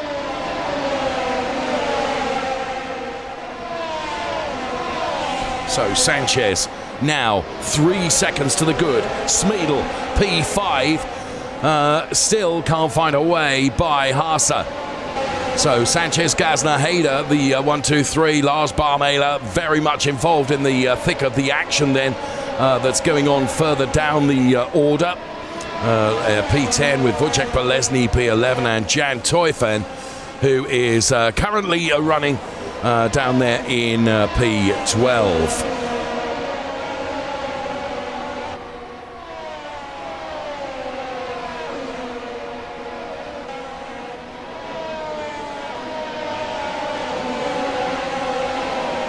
So as we continue, Alejandro Sanchez, Mark Gasner, Lorenzo Hayder then, at the risk of repeating myself, the top three. Florian Haase, P4, Michael Smeedle, frustrated in P5. But now with Florian Haase trying to attack Lorenzo Hayder, perhaps that plays into the hands of Michael Smeedle. Taking a look at the inside, there's a lock-up from Lorenzo Hayder. And all of a sudden, there are 4 cars that are queuing up behind Lorenzo Hayder. We've got 6 laps left to run. As Javier Loro involved in the thick of the action as well, with Kevin Abey and Yannick Vonenberg as well, as we split the screen. My eyes at the moment are drawn to the left-hand side of the screen, because Michael Smeedle has spent lap after lap after lap frustrated behind the Florian Haase car and hasn't been able to find a way by, as Alejandro Sanchez increases his margin to 4.5 seconds to the good now. Sanchez from Gasner, from Hayder, the top 3, then the rest of the pack continuing to chase. On lap 22 of 27, Javier Loro all the way around the outside there of Kevin Abey. Good move by Javier Loro on the right-hand side of your screen. On the left-hand side of your screen, it's the fight that's going on for P4. Well, getting ever closer to Lorenzo Hayder is Florian Haase here. And where can Haase make his move? Michael Smeedle is being quite clever about this now, having realised that on pace alone he's not been able to get by. So therefore what he's doing is just going to allow Florian to continue fighting, because the more Florian fights, the closer it brings Michael Smeedle, and he might be able just to pick up the pieces. Again, just dived out of the slipstream of the car ahead and looked at the inside. But I think that's more worrying for Florian Haase, as David Ladamada sticks his elbows out and prevents Angelo Michel from coming through, who's being chased by Javier Loro. So Smeedle here. Both Smeedle and Haase are almost within sight of Lorenzo Hayder. Well, they're certainly within sight of Lorenzo Hayder, but they cannot find a way by. Here Smeedle takes a wide outside line. Will he try and duck underneath now? Not close enough. Not close enough to be able to do it. This has been brilliant driving from Haase, who has just held on to this P4 place despite the enormous threat of Michael Smeedle behind.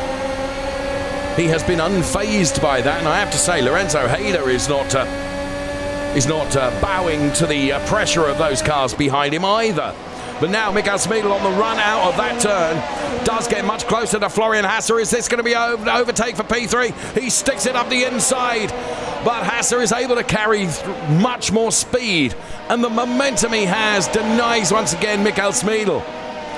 Well, 10 out of 10 for effort. Absolutely fantastic racing that we're enjoying and watching here. And this is all for the final podium place, P3, because Sanchez is 5.7 seconds up the road of anybody else. And that anybody else is Mark Gasner in P2. So he is Smeedel then. You just get the impression that he's resting himself and resting the car for another go. But we are running out of laps within which he can have a go. We're on lap 24 of 27. And let's go on board with him now.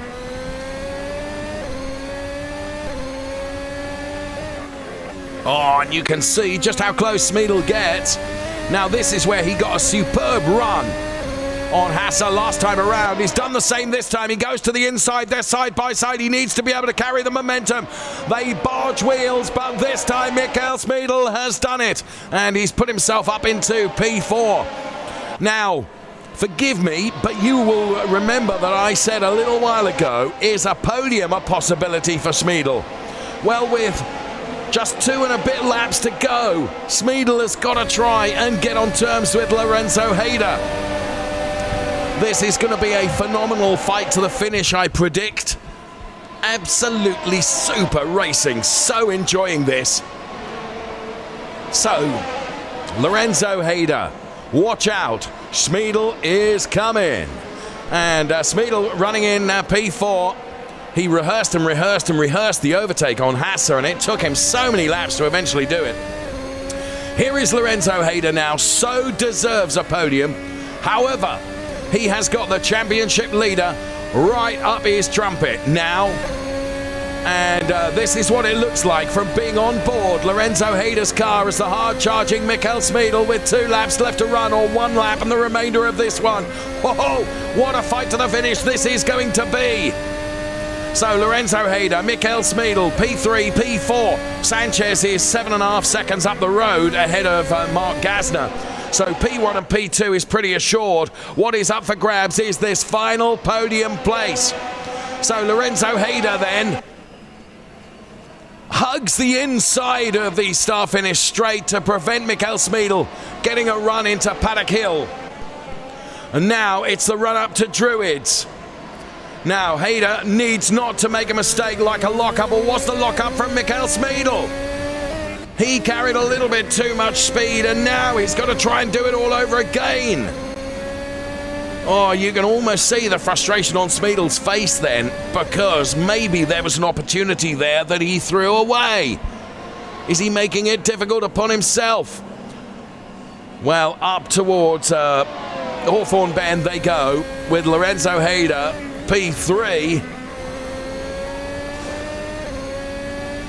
And down Dale once again, and here comes Mikael Smeedel for another shot at this. We are on the final lap. It's now or never. So it's the remainder of this lap plus 1 more for Lorenzo Hayder and Mikael Smeedel, because Alejandro Sanchez has crossed the timing line to start the final lap. So now, where is Smeedel going to place that car? Lorenzo Hayder needs not to make any mistakes now, because Smeedel is ready to pounce. But he may have left it just a little bit too late. He'll rue the opportunity that he had just a couple of laps ago. That was perhaps a wasted opportunity. Right, now this, of course, is where he disposed of Florian Hasser. Can he do the same on Lorenzo Hayder?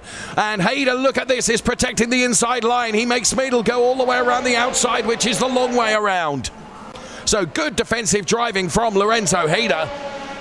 And very good attacking driving from Mikael Smeedel, but everything that he's been able to throw at him as Alejandro Sanchez takes the win.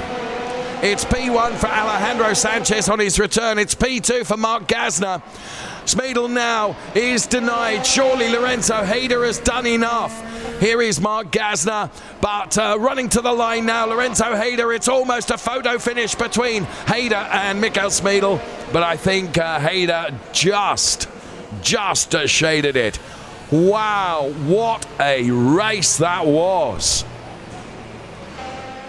Ho, ho, ho. Can somebody get me a massage table? My goodness me. Alejandro Sanchez on his return. He takes P1. Mark Gassner P2. Lorenzo Hayder P3. Running performance from you, Lorenzo. You were under so much pressure, but you banked the podium. It's the least you deserve, my friend. Hey, mate, thanks. This result, I'm so speechless. It's amazing. An amazing result. P3 in the Pro League. I can't believe it.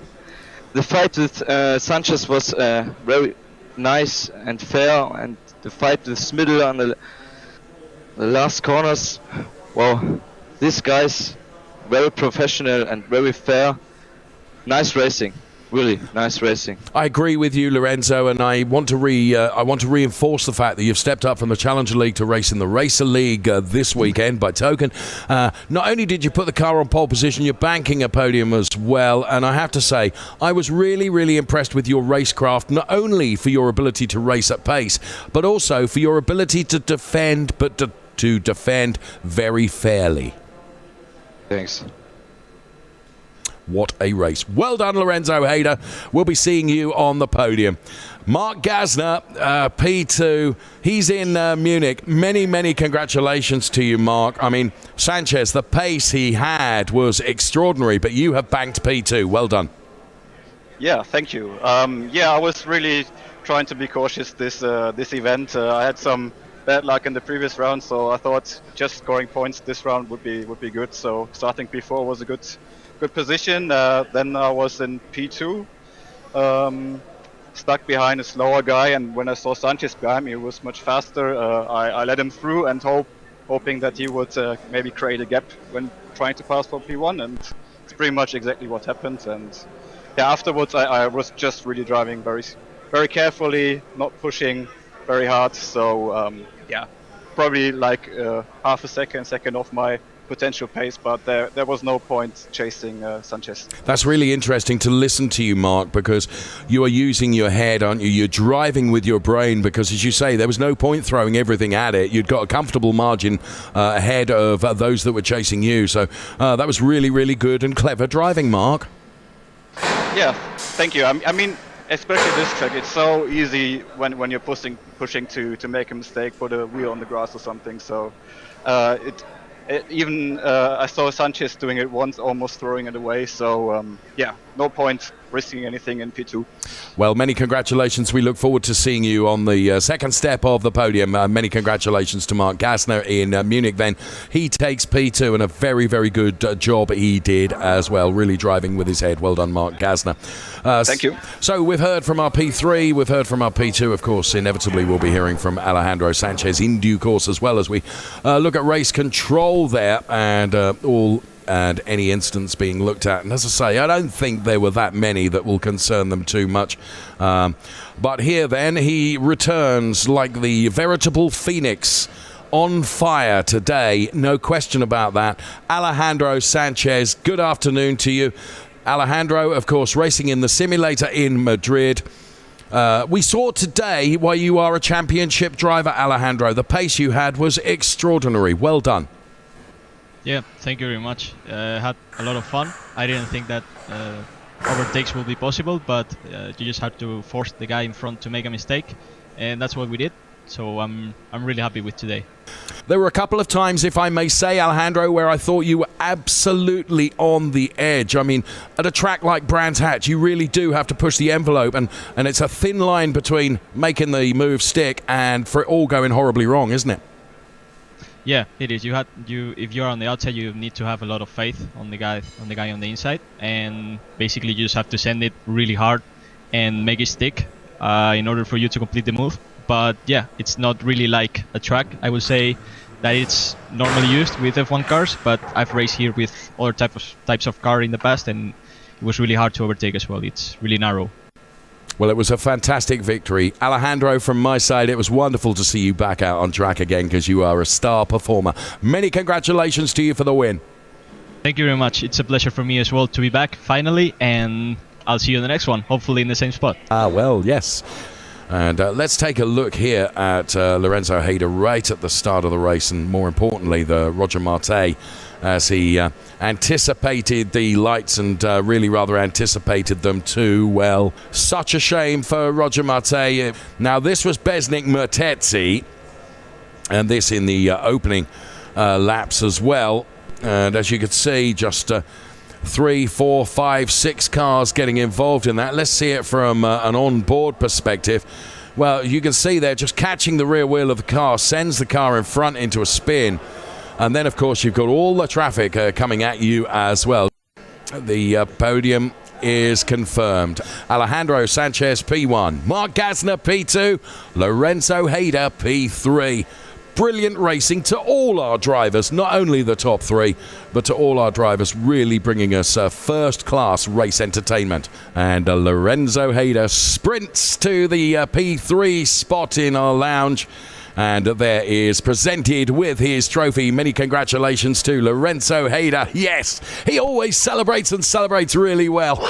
Up from the Challenger League into the Racer League. And he takes a fantastic P3 place.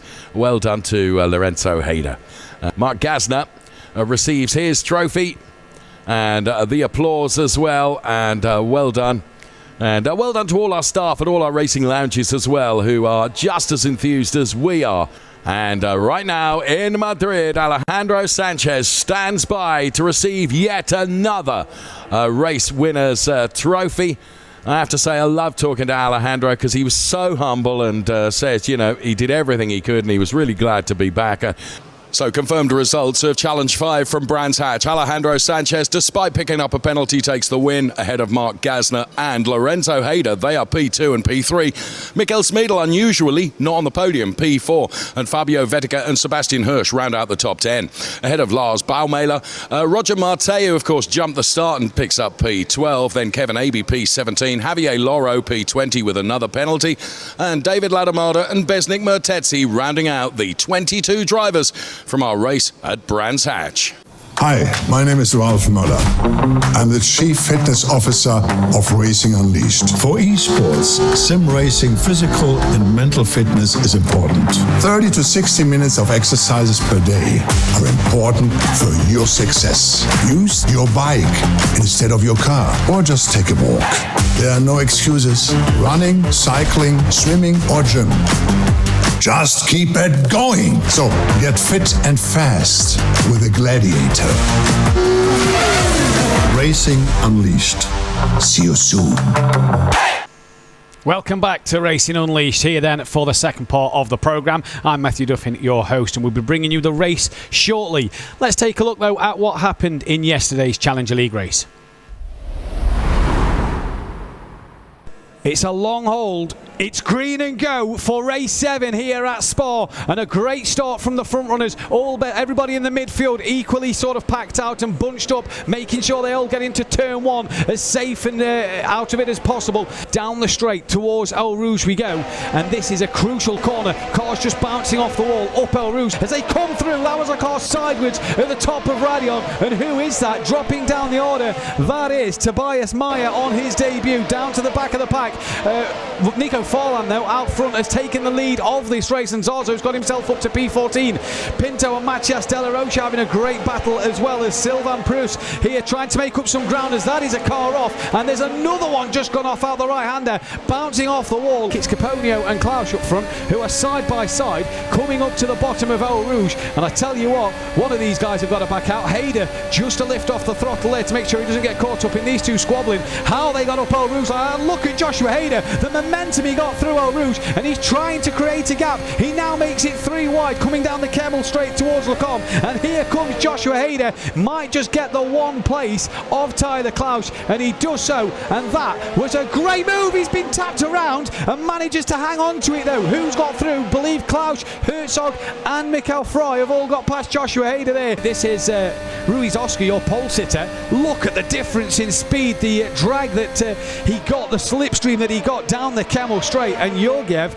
is a passenger to Ruiz Oscar then, who flies past, and oh, a wiggle from Valentin Georgiev there, sees him bounce off the curb into the side of Ruiz Oscar, and David Seed now, the launch up the top of Eau Rouge and Radion in that slipstream, a 10th and a half. He's already committed to the inside, and Forland is helpless to anything here. And David Seed, look at though, Forland's coming back at him then. David Seed reached the top speed and Forland comes back at him, but he's on the wrong side. Let's try and see if any driver's brave enough to do what Mark Webber did to Alonso a couple of years back at Eau Rouge. See if anybody's brave enough to go around the outside of that into Eau Rouge.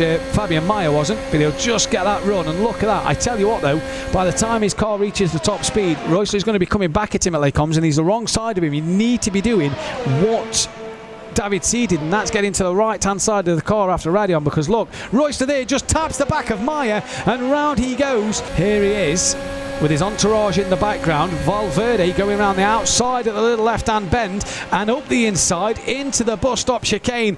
And thank you, Mama, for the carrots, he says. Job done. He's going to come back at Valverde here, down the Kemmel straight. We say, though, I said a moment ago, you want to be on the right-hand side. He can't come across to close the door, and Valverde will just keep the nose in, and they give each other great respect there from the pair of them. And De Murbas gets the place back. Fantastic driving from him up into P4, and great respect. Great racing from these two. David Seed, though, is going to be your race winner. Barely a reaction from the young man. So David Seed, your race winner here at Racing Unleashed for the Challenger League, and he is the race winner today, and he's going to collect his medal. And Nico Farland gets his second place medal, and a job well done from him. And here then, Ciro Zambra, P3. Your final classifications then. David Seed from Nico Farland and Ciro Zambra. Sinan De Murbas and Valverde keep their top 5, and the top 10 stays the same. Into the second half of the page, and a penalty for Tiziano Caponio drops into 11th. Valentin Georgiev and Sven Kusnel down with penalties as well. And bringing up the rear, Astrid Vollenweider and Sylvain Pruss with a penalty to his name. The Challenger standings look like this. David Seed, Sinan De Murbas and Ciro Zambra, 20 points separate them, with Nico Farland in contention. And underneath the top 10, we have Thomas Herzog and Andre Kiefer on 21 points, and Joshua Hayden moves up to 18th place with 7 points. Bringing up the rear at the bottom of the table, Ronnie Heitinger on 4.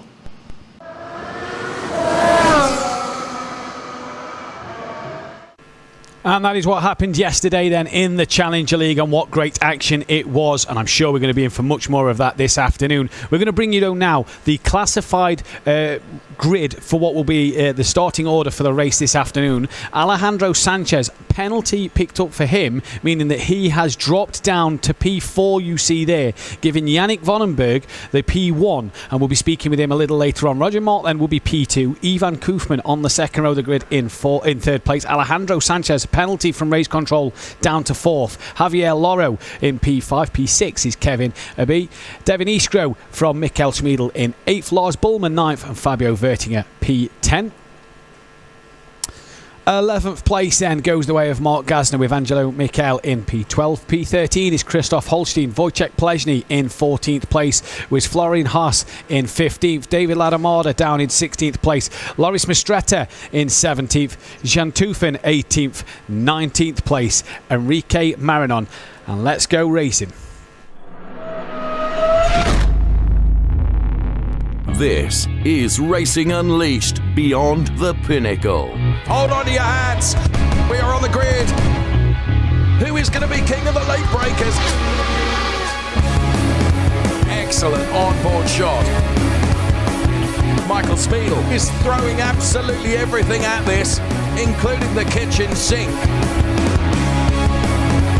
Look at this. Absolutely brilliant stuff. Disaster strikes. Unglaublich. Wow, qué pelea. I'm loving this.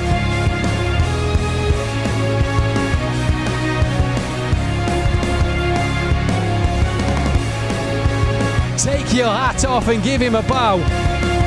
He's already in the lead, and now he can sail off into the sunset.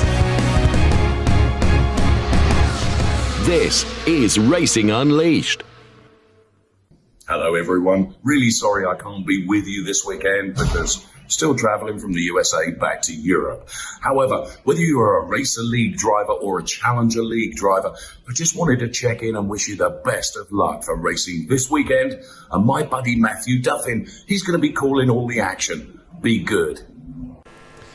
And we're on the grid then with P19 Enrique Marinon, who we hopefully are going to get a word from in just a moment. He doesn't seem to have his headset on though here, so I'm not sure if this one's going to be possible. P19 though for Enrique Marinon as he's preparing for his race coming up from the back of the pack. What can he do from there? P18 then is Jan Tufen in Zurich, looking like he's ready to go. And Loris Mistretta, 17th place. He was a man who looked a bit disappointed earlier on in the qualifying session. A bit more of a smile from him now. 16th place on the grid then goes the way of David Ladamada here in Kemptal. And in Munich, Florian Haas then will start in 15th place. What can these two do from the back part of the grid? P14 lineup is Wojciech Plezny then, and he's having a bit of a stretch of the arms ready to go. And there is Christoph Holstein in P13. And we can speak with Christoph now. And Christoph, what are you expecting to do in this race? Gain as many positions as possible, I guess. Where are you looking to finish overall? Have you got a goal? It's always unpredictable to say what's going to happen. I don't really know. I just want to get some points. Top 5 would be amazing, but it's going to be difficult. So I'll take points, try not to crash. That's it. Well, best of luck for the race. Thank you.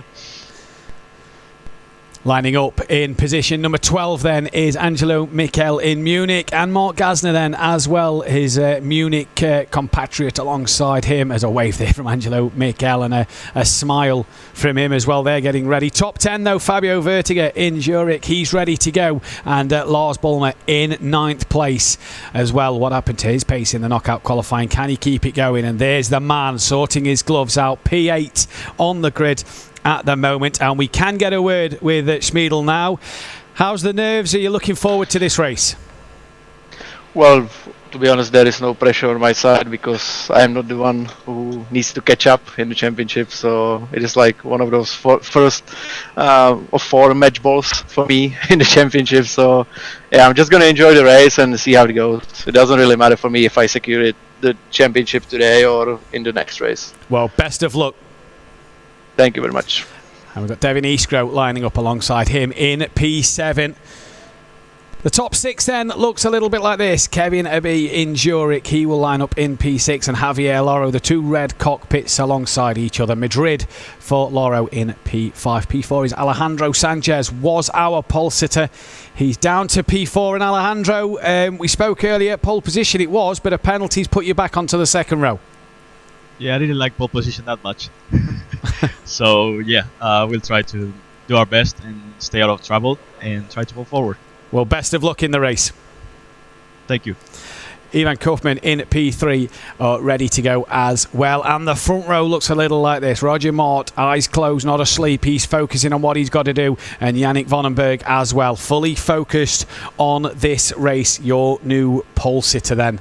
Can he take a race win? Don't forget, he led majority of the knockout qualifying session here, so he's probably in the best position. Let's go to the fast facts now.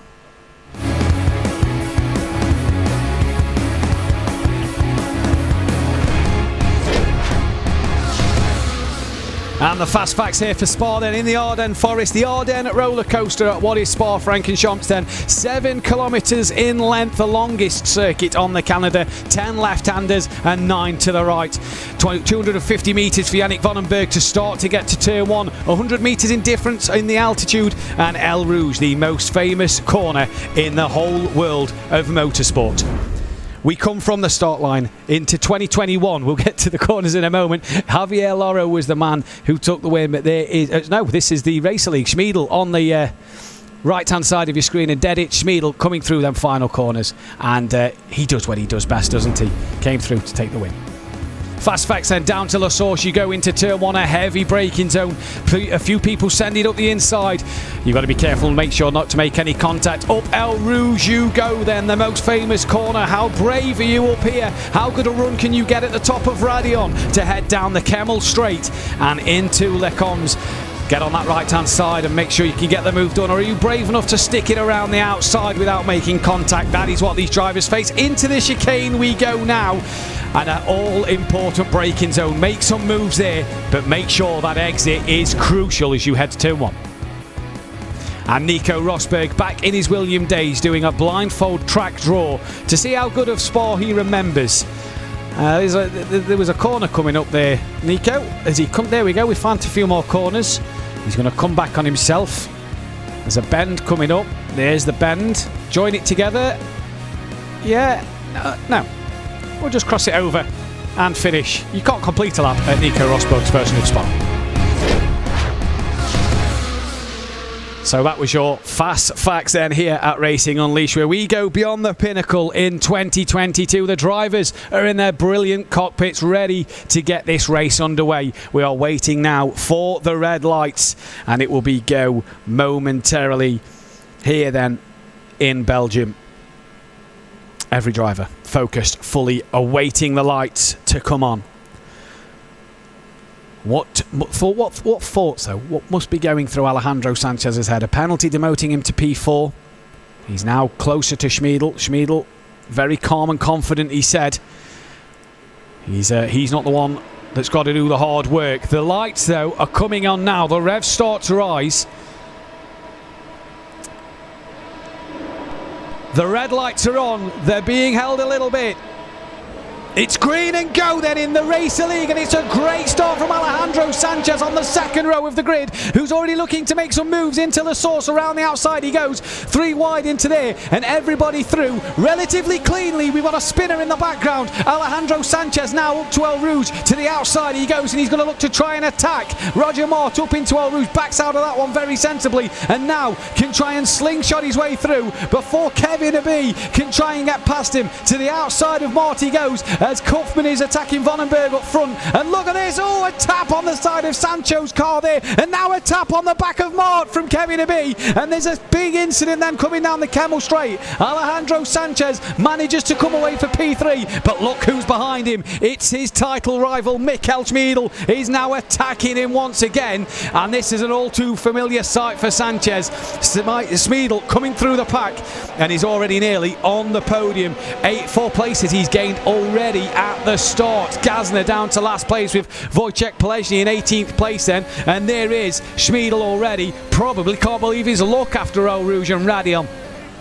Down into the middle sector of the track, right left chicane coming up, and he's all over the back of Sanchez. That was a wiggle though from Kaufman just in front of Sanchez, manages to hold it together, but there's just a queue of cars coming up now to behind Kaufman here, allowing Vonenberg to just stretch his legs a little bit. Schmiedl though gonna have a look on Alejandro Sanchez. He's side by side as they come round into this little left hand bend. Flat out you come here. Schmiedl right around the outside. Will he brake later than Sanchez into this chicane? Loro can only watch on from the back, and Schmiedl on the brakes a bit earlier, and Sanchez turns in and taps the side of Schmiedl. Be careful on the rejoin, indeed he does, and stays ahead of Michael Schmiedl there. But you saw from the camera angle that Sanchez looked like he turned in a little bit. Schmiedl though, he does not look panicked, he does not look worried. It's only lap 1 of the race. We start lap 2, and on goes Schmiedl now. Roger Mort making places back up. He's in 17th place on your timing screens then, and away he goes at this moment in time. Michael Schmiedl then, what can he do? Polezny's now up to 14th. Vettiger is up to 15th for David Ladomada, gains another place. Here is Roger Mort, and look at these on El Rouge. A big snap! Huge into the wall on El Rouge. And it didn't work for Roger there, and that is a shame. He is well behind the pack now. Maybe a lift would have been necessary. He bounced off the curb, big snap into the wall, and Sanchez's rear wing. Look at that, Schmiedl and Loro in the background. He is hunting him down. Sanchez though is trying to hunt down Kaufman. He's trying to not be the hunted. He's trying to become the hunter, but can't do anything about it. Schmiedl, he's looking, and as we saw at Silverstone last time around, Schmiedl just had a look here and there and forced the other drivers into an error, and Sanchez has to be wise about this one today and make sure he realises what he's got to do in this task. He cannot afford a mistake here. Points over his rival will be absolutely massive for this man. As Schmiedl, look at the run. He's already pulled out. He's looking to the outside line. And Sanchez here, you feel he's going to be helpless once again as they come to the chicane. It's exactly like lap 1. It's Schmiedl on the outside. And Kaufmann's attacking Vandenberg for the race lead. But here comes Schmiedl on Alejandro Sanchez. Sanchez breaks late again. This time gives Schmiedl a bit more room. And they get through the chicane perfect this time around. And it all stays as it is, apart from the fact that Kaufmann now leads this race over Vandenberg. Here comes Schmiedl having another look, and I tell you what, Sanchez, he is a brave man at the moment, and he is a fighter, a warrior in this championship battle with this man behind him. Loro behind Schmiedl looking interested, but knows that it's a monumental task if you're to get past him. Up El Rouge come. Look at the launch Schmiedl got. Will he do what David C does yesterday? He tucks underneath now, and you feel that this run is going to be all important. Vandenberg could be an absolute blinder, and look at this, side by side they split Vandenberg into Lecombs, and Sanchez somehow keeps hold of it. Schmiedl tries around the outside, now up the inside, can't get it done, and has to tuck back in behind. Schumacher Hakkinen-esque there from these two, and what scenes we have here at Spa. Absolutely fantastic racing. Javier Loro now on the back of Vandenberg. He's looking interested as well to make up another place. That though promotes Sanchez to P2. Schmiedl's on the podium yet again. He must have enjoyed that, as he's fully focused and concentrated on what he's doing at the minute. Vandenberg just dropping back, and this allows Kaufmann out front to now come under pressure from Sanchez and Schmiedl. Elsewhere down the pack, Angelo Mikel's up to 7th place. Here is Alejandro Sanchez, and look, he's as cool as a cucumber. He doesn't look flustered from Schmiedl behind. He knows what he's got to do. He's absolutely on it, and he's got a bit of a breathing space to Schmiedl now after the battle they've just had. There's Loro and Vandenberg battling it out in the background. You see there side by side as Schmiedel's coming round now. Loro, I think, has got past. Look at the closing speed of Schmiedl in the slipstream there. Just makes contact and backs out of it to let Alejandro Sanchez keep that place. And a great job from these two at the minute. Great respect being shown by both drivers. Kaufmann crosses the line and is still in the lead of this race. And what an epic scrap these are having. And Schmiedl did not fancy lunging up the inside there. He knows it's only lap 4 of a 17-lap race. Bit of a wiggle from both drivers there then as they come across to start lap 4 and towards El Rouge go now. Marinon up into P9 ahead of Christoph Holstein there then. And where is Roger Mort down in 19th still. He's 2.6 off the back of Haas. Here though comes Schmiedl. Angelo Mikel on the right hand side. Your screen making moves. And Schmiedl now, he's already reached top speed. Here comes Sanchez backing him round the outside of Lecombs. And Schmiedl now gets the move done. And did Sanchez there lose the car? I'm not sure. Mikel all over the curb and the rumble strips off the track. So I'm sure that'll just be looked at by race control. But Schmiedl then takes 2nd place and can hunt after Kaufmann now. He's already doing what he needs to do to win this championship today. And Sanchez, well, look at the gap to Schmiedl already. He has got past and he has pulled away. Sanchez is now looking at Loro in his rear view mirror and knows that he could come under pressure there. Sanchez has got to keep on it because Schmiedl, a man of very few mistakes, he needs to apply the pressure that has just been applied to him. Christoph Holstein there has Lars Bulmer going round the outside, sticks it back up the inside. Great racing from these two, and they're still together as they come into the right-hander. Now Holstein gets past Bulmer, and that job done for the final point scoring position here, and 10th place for Christoph Holstein at this moment in time. Here's Mistretta now having a look up the inside of Lars Bulmer and has got the move done. And also comes Pelesny, a bit of contact there from Bulmer. Has Bulmer got a problem with his simulator? I reckon he's just seemed very, very slow as Pelesny's dived up the inside of Mistretta there and gets himself 2 places in the matter of moments.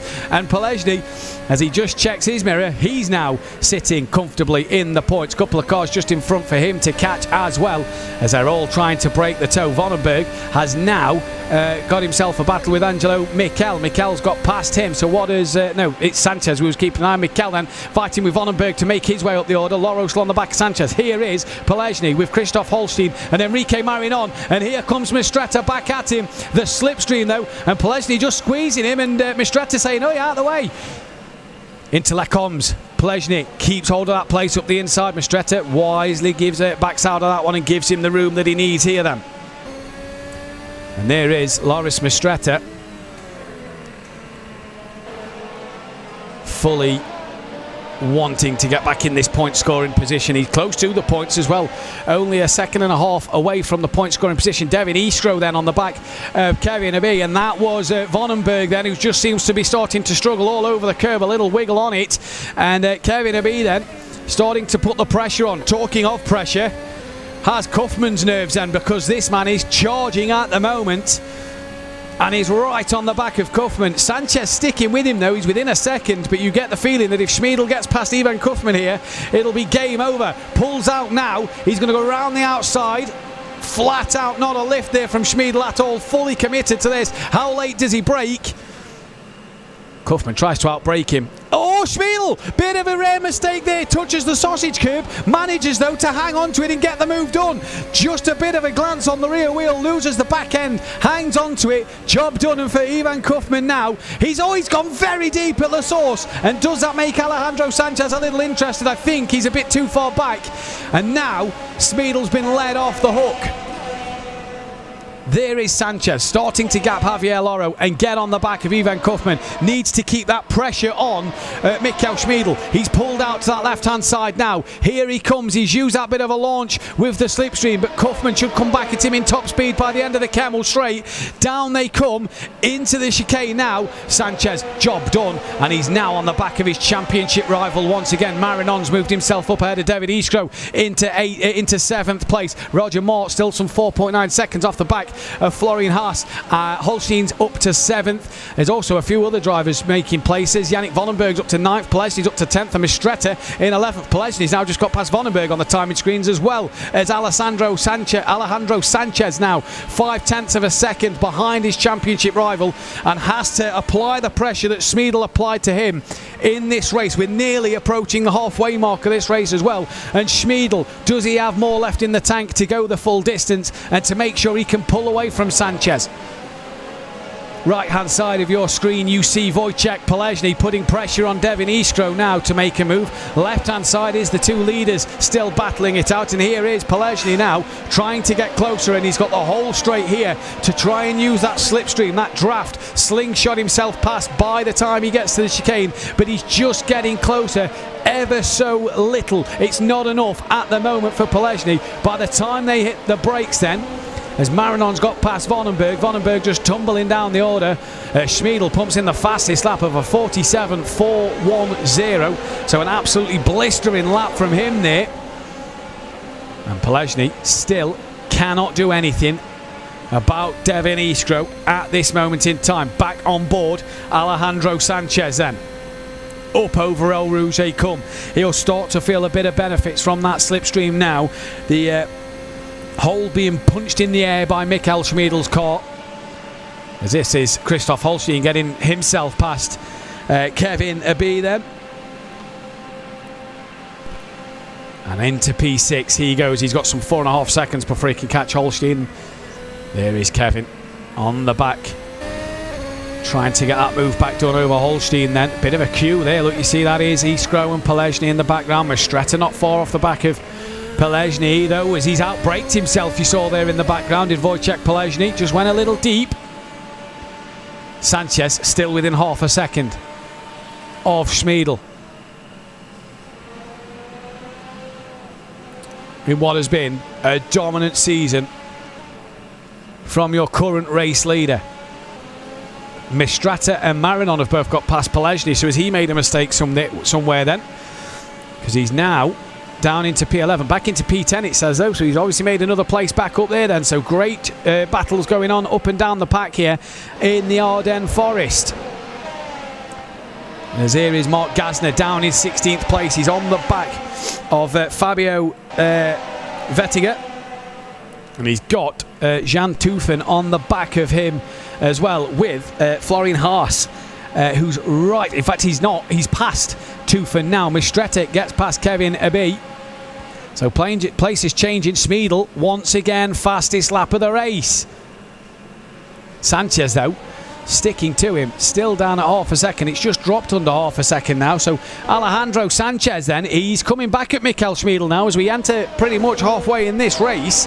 Alejandro Sanchez hasn't given up on this quest yet of taking this championship. Roger Mart 4.6 seconds, and after starting on the front row of the grid as Gazner's got himself past Haas. So that is a move done there. We didn't see that one, but nonetheless, job done still.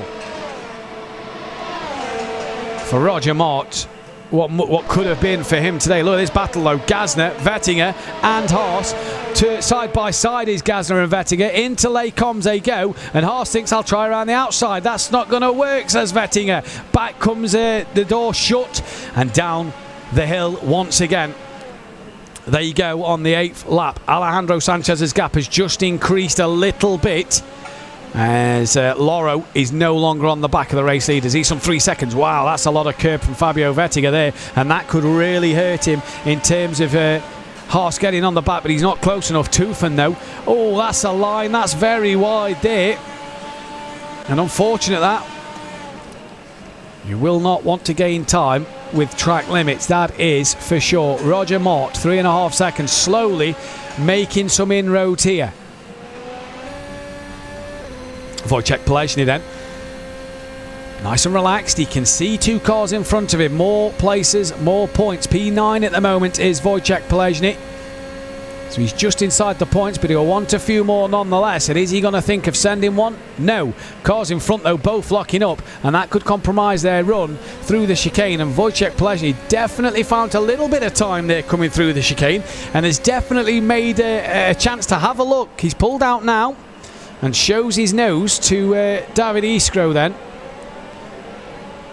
and say, hello, knocking on your door here, as Marinon and Gazner's dropped down the standings. In fact, Gazner has now been overtaken by Roger Mart, so Gazner must have had a big off, because Mart was some 4 seconds behind the rest of the pack.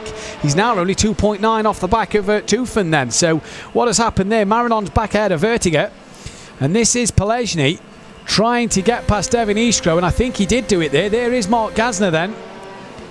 Yes, he did. Plezny did get past Iskro. So, job done, P8. He now heads after Mistretta.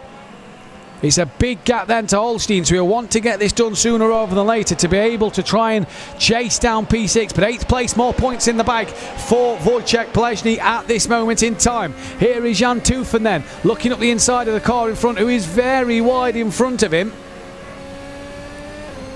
And all over the place as Jan tries to keep it going. That was Enrique Marinon. This is Fabio Vettiger then behind the pair of them. He's got Roger Mart hunting him down. 1.7 seconds is the gap now. So Roger Mart really coming here at the back of this pack. Alejandro Sanchez still 0.6 of a second off the back of Schmiedel. Can't do anything about it. There is Fabio Vettiger in Zurich.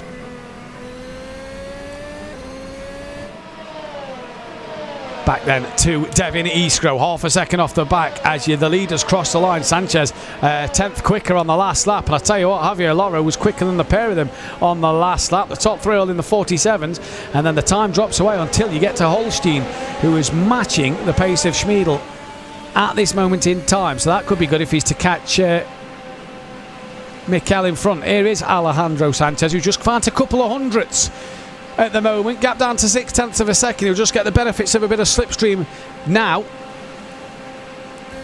and will slowly pull in that bright purple car of Mikel Schmiedel.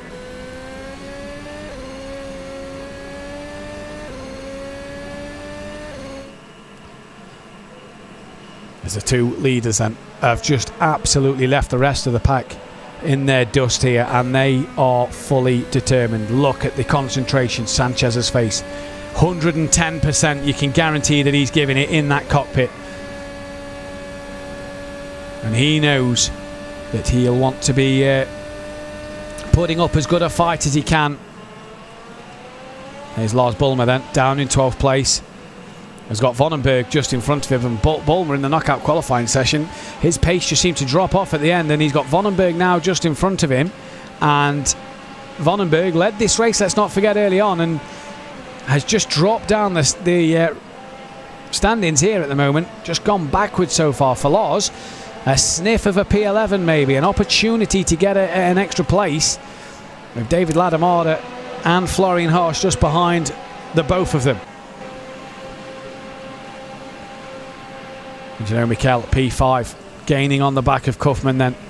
It's going to take a lot for this man to gain on the podium place of Javier Loro. Bit of a mistake there from Kaufman out the chicane, bit of a wiggle, and that's allowed Angelo Mikel the opportunity. Here comes Lars Bollmer round the outside of the chicane on Vonenberg. Vonenberg locked up there, and Lars just trying to get the better run. And Vonenberg's pulled to the left-hand side very, very early. That he's had a poor run through the chicane. And look at Lars Bollmer here. Send one up the inside.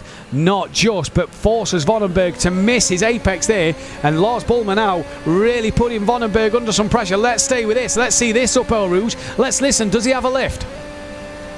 Slight dab of the brake just as he comes to the bottom of Eau Rouge and Radion, and that then doesn't really compromise his run as he flicks it right at the last moment and now pulls out to have a look. They're both going to reach top speed. Vonenberg trying to close Bollmer to the grass, but he's got to leave him a car's width on the outside. He does so, and how late did Lars Bollmer brake there, and somehow manages to make the position stick. Great move. Vonenberg's down to P12. He's going to have David Ladamada on the back of him as well, as David Ladamada's trying to make up a place or two. Well, I think David Ladamada's just had a mistake. He's dropped down behind Haas and Marinon now, so it's now Florian Haas that can have the chance to attack the back of Vonenberg. Now Alejandro Sanchez. Does that purple car of Schmiedel look a little bit closer, I wonder? Is he going to have a look towards the chicane, try and brake later? It's a few hundredths closer. It's about a tenth closer than it was when he was last time on board him. Half a second just over for Sanchez to Schmiedel in this race, and it's half a second from that championship being decided as well in this race. Schmiedel, great exit from the chicane. The gap though stays the same. Sanchez this lap 2/10 quicker. He is really coming then on the back of Michael Schmiedel in this race. Javier Loro matching the pace of the leaders, just not able to stick with him. Kevin Abiz up into P9 ahead of Devin Iskro then. And what has happened to Roger Marks? He's dropped back down to 19th place. Here's Enrique Marinon on the right hand side of your screen, makes a move on Florian Haas then at the chicane. Vonenberg just up in front of him now to try and overtake. He was some 2 seconds quicker than Vonenberg last lap around. Sanchez definitely getting closer to Schmiedel now then. Where is Schmiedel stronger than Sanchez? Where is Sanchez stronger than Schmiedel? Ebbing and flowing from these two at the moment in terms of the time. Schmiedel did the hard work and got past, and Sanchez has just kind of stayed at half a second, 6/10 of a second to the back. Gasner's got himself past Vertinger. Here's Angelo Mikel now on the right hand side of your screen. On the back now of Ivan Koufman, this for P4. It'll be a big ask for Mikel to get on the podium as we go to that battle now then. 4/10 of a second. Vonenberg, P12, has Haas on the back of him and he's trying to catch on the back of Lars Bollmer still. This man started P1 after a penalty to Alejandro Sanchez and has dropped down the order to P12 at the moment. As Ladamada and Tufan there and Gasner have all found their way past Enrique Marinon. So has Marinon had a problem somewhere? Because he's dropped to the back of the pack now, so he must have had a problem because Vertinger and Roger Mart have now got past as well. And Marinon down in 19th place. Let's take a look at a few replays then of what's happened in this race. Here's the start of Kevin Abiy then. And down towards the source. A great launch you saw there from Alejandro Sanchez. And on the brakes, round the outside. And look, all cleanly, a bit of a collision in the background. That was Fabio Vertiger, sort of playing pinball with the two cars in the background. Kevin Abiy bouncing off the yellow car of Alejandro Sanchez, and then that's when I think Roger Mart got the big whack up the rear of his Formula X 2022 hybrid car. And then more chaos further down the pack. Here's Fabio Vertiger just tapping the red car in front round, and that move was never really on. Schmiedel and Alejandro Sanchez. Here's Wojciech Polezny up the inside. Good move from Polezny there. This is an overhead look at it, so let's have a look. Yeah, not a bad move. Car on the outside, didn't see him come in and maybe should have backed out of that one. Gazner then. Look at this, trying to squeeze up the inside as we go back to the action. Kevin Abbey. P10 on the back of Devin Eastgrove for some more points. Roger Mort has been overtaken by Enrique Marinon, so it just hasn't gone right for the man who started on the front row of the grid. So Abbey now on the back of Eastgrove. Can he find himself a couple more points in this race at the moment? Here is Florian Haas. I do believe that's Vonenberg behind him, so he's got himself past Vonenberg. Yes, he has, and that is Lars Bulmer. So for Haas here, a chance at P11. He's 3.2 off the back of the points and running out of laps. It's a big ask for him to do that. Sanchez has got the gap down to under half a second here, so he's coming at Schmiedl once again. Quicker last lap. So Sanchez trying to keep that pressure on, and he's running out of time. Lap 14 or 17, he's got to get it done sooner rather than later. Yannick Vonenberg under pressure from David Lademada and Jan Tufen. As look at Lars Bulmer and Haas going side by side towards the chicane they come now. And does Bulmer keep hold of that position? We'll see as they come through. No! Haas takes 11th place away from Lars Bulmer there then, and Yannick Vonenberg got bird's eye view of that. This battle though, Sanchez, if he needs to get close enough to make a move, he's got to do that now. 4/10, under 4/10 of a second. He's charging here. He's made sure he saved some power in the tank, and he's now at 120% and exploiting every advantage of this car and making sure he can extract every inch of perfection out of it. Still fully determined and focused, just bouncing off the curbs there. That may have lost him a little bit of time to Schmiedl, but he is as close as ever. Gap gone back up to 7/10. Schmiedl had a fantastic middle sector over Sanchez. Was that due to him bouncing off the curb? Here is Schmiedl then. Kind of a grin on his face there as he's driving a little bit, or is that him just fully focused? Deep breaths from Schmiedl as well, making sure that he knows what he's doing. 0.8 of a second that gap's gone up to, so somewhere in the middle sector Sanchez has lost nearly half a second to Schmiedl, and all that hard work he's just done to set him back up has now gone. Devin Eastgrove's lost out to Kevin Abbey, trying to fight back for P9 and 10 this is then, with Haas in the background 2.9 behind. He's not a million miles away and still plenty of time in this race to get something out of it. Sanchez there, look, lost nearly a second to Schmiedl on the last lap. So what has happened to Alejandro Sanchez? He's 1.4 behind Schmiedl now. He's definitely made a mistake at the chicane, because he was only 0.8 of a second behind coming up towards it. So what has happened to Alejandro Sanchez at the chicane? Is that game over with 3 laps to go? Well, only time will tell, and you've got to keep the pressure on, and this is where Schmiedl has won many fights this season. He's just outdone the other drivers in the lesser mistakes made. Holstein's got himself past Kaufman. That is for P5 and 6. And that is another set of points for Christoph Holstein there then. Here comes Devin Eastgrove using that slipstream over Kevin Abbey to try and make up some more places. And he's dragging him in. Will it be enough by the time they get to the comms braking zone? He's going to have a look and brakes earlier. Thinks better of it. Mark Gasner's got him sent ahead of Toofen. A bit of a wiggle there for Eastgrove. Holds on to it beautifully. On board with him in the Camptol Racing Lounge then. And he's just doing everything he needs to do to try and get that 9th place back.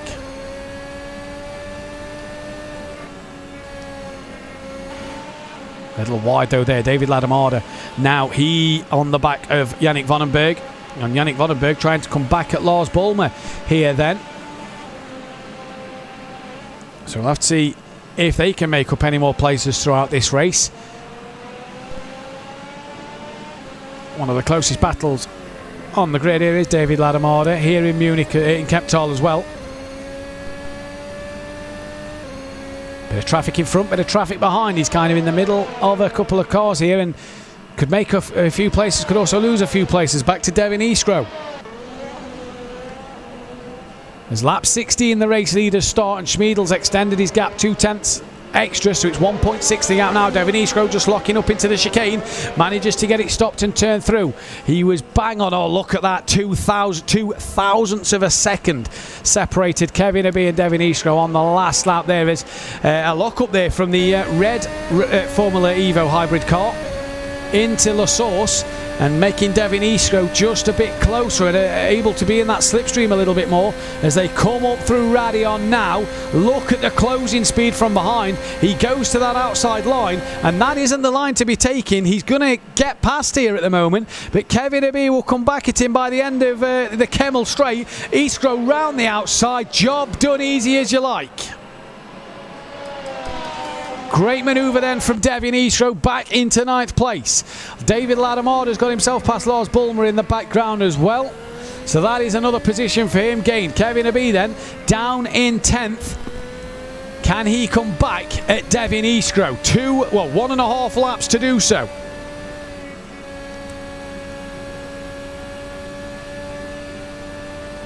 And for Kevin Abbey then, it's all about getting in that slipstream and staying there. There is David Latimarda. Him and Yannick Vonenberg have both got past Lars Bulmer. So Lars Bulmer's pace just starting to drop off again here, like it did in the knockout qualifying towards the very end. Interesting to see.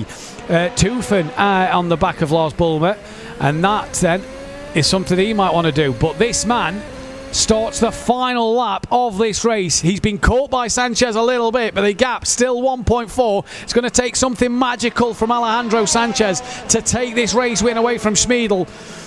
Did the hard work in the knockout qualifying, made 4 places on the opening lap, did the rest over the course of the race, and then since he's got past this man, he hasn't need to look behind him once. And what must be going through this man's mind? He had pole position took away from him, and then he lost out to Schmiedl. Here is David Latimarda getting closer to the back of Yannick Vonenberg then as they just start the final lap of the race as well. Vertiger's on the back of Enrique Marinon. Gasner and Bulmer trying to get past each other, as well as Jean Teufen. And for Latimarda, can he make up an extra place, get himself a top 12 finish? What about Kevin Abbey? He's dropped to a second behind Devin Eastro now, so Eastro looks like he's got that one on. A bit of weaving down the Kemmel straight.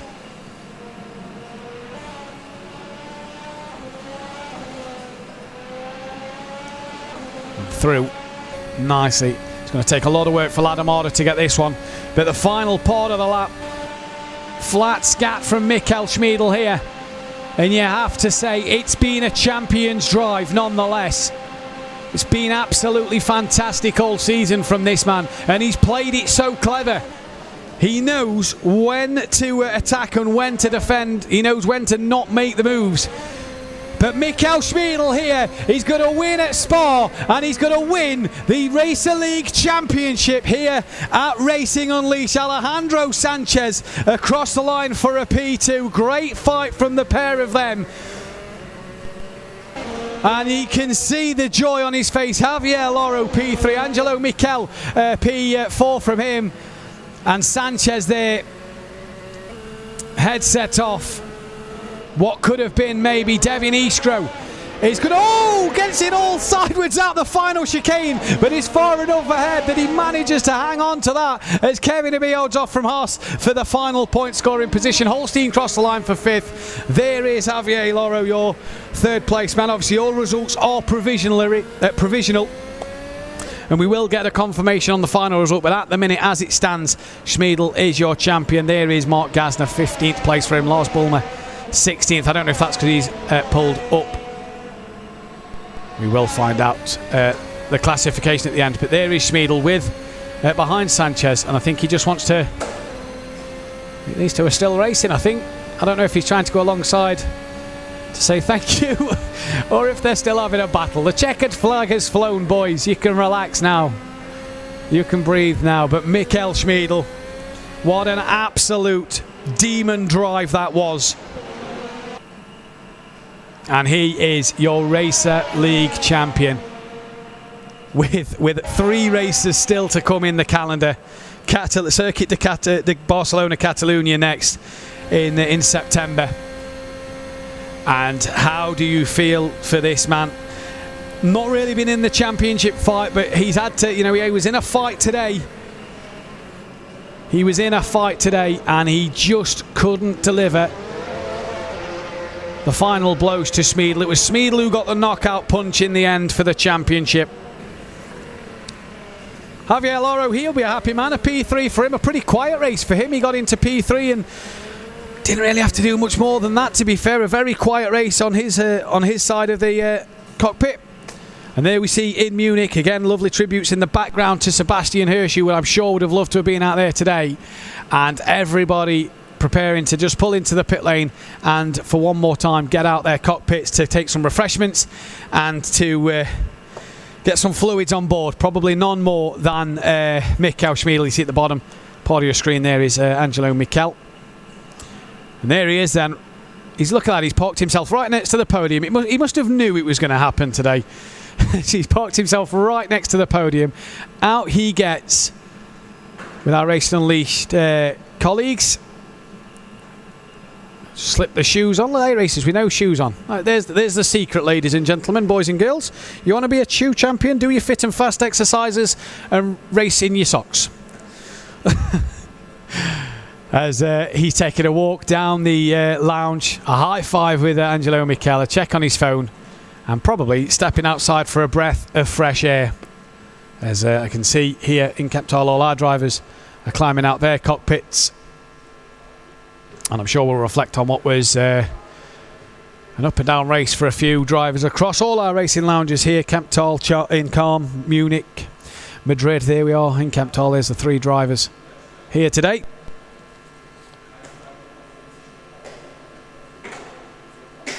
And I'm sure they'll be reflecting on what could have been or what was in that race.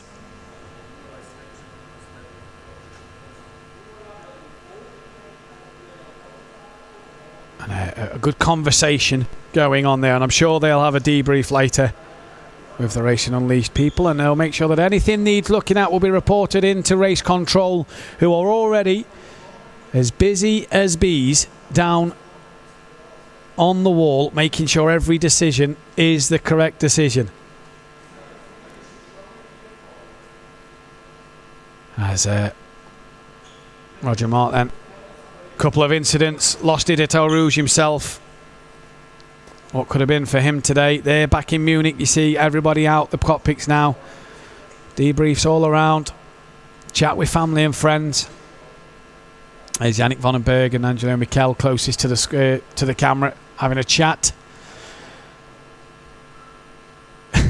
And a thumbs up from our Racing Unleashed representative, and again as well in the background a lovely message to Sebastian Hirsch. Wish you all the best, and I can't wait to see you back in the racing lounges soon, my friend. As what could have been for these drivers, we now have Javier Loro in the interview box with us. Javier, a pretty quiet race, but a good podium. Yeah, I mean, I'm really happy with it. Not a lot of battles. Easy start. In Les Combs was a huge one because I almost crashed into two guys that have spun out. But yeah, a really calm race and really happy with the result. Got to be happy with that podium, like you said. Not really a lot to talk about for yourself today, was it? Talk us through that crash that happened. How close was it coming to you making contact? I mean, in the start when they were going to take Les Combs, I mean, they were like in 4 wide, I think. So it was obvious that it was going to be a crash in some point. Get through that, and the rest was history, wasn't it? P3, very well done, and we move on to Catalonia next time around for yourself. Hope to see you on the podium again. Let's see. I hope to. Best of luck. And that was Javier Loro then. P3 for him. And a very good job as everybody just taking a seat. I think Schmiedl's about to get back into his cockpit ready for an interview. And we can now speak with Alejandro Sanchez. And Alejandro, just not to be today. Well, we'll see. They gave us some penalties in the qualifying for some stuff to happen. And I hope they are consistent this round with Schmiedl, since he pushed me off the track in lap 1. Of course, he has great pace and maybe he deserves to win, but things are things, and penalties should be given. Yeah, you look like you had great pace out there yourself. You was matching it and quicker than Schmiedl at times. You just made one mistake towards the end that made that gap a little bit too big. Yeah, I didn't want to get a restrictor penalty. I had 3 off tracks already, so I tried to give up some time to not improve the average of the race so far. So I just played it safe and just let him go, hoping that he will get a penalty. A podium nonetheless. At the minute it is P2. You've got to still be happy with that. A few incidents that was very close to you early on in the race, and you managed to avoid them. Yeah, I'm happy with the way I drove, of course. Maybe if I didn't make that mistake with the off tracks, it would have been better, but overall happy with my driving, of course. Well done today, my friend, and we'll see you next time. Thank you very much. Thank you. And there we go then. Here's Devin Eastgrow.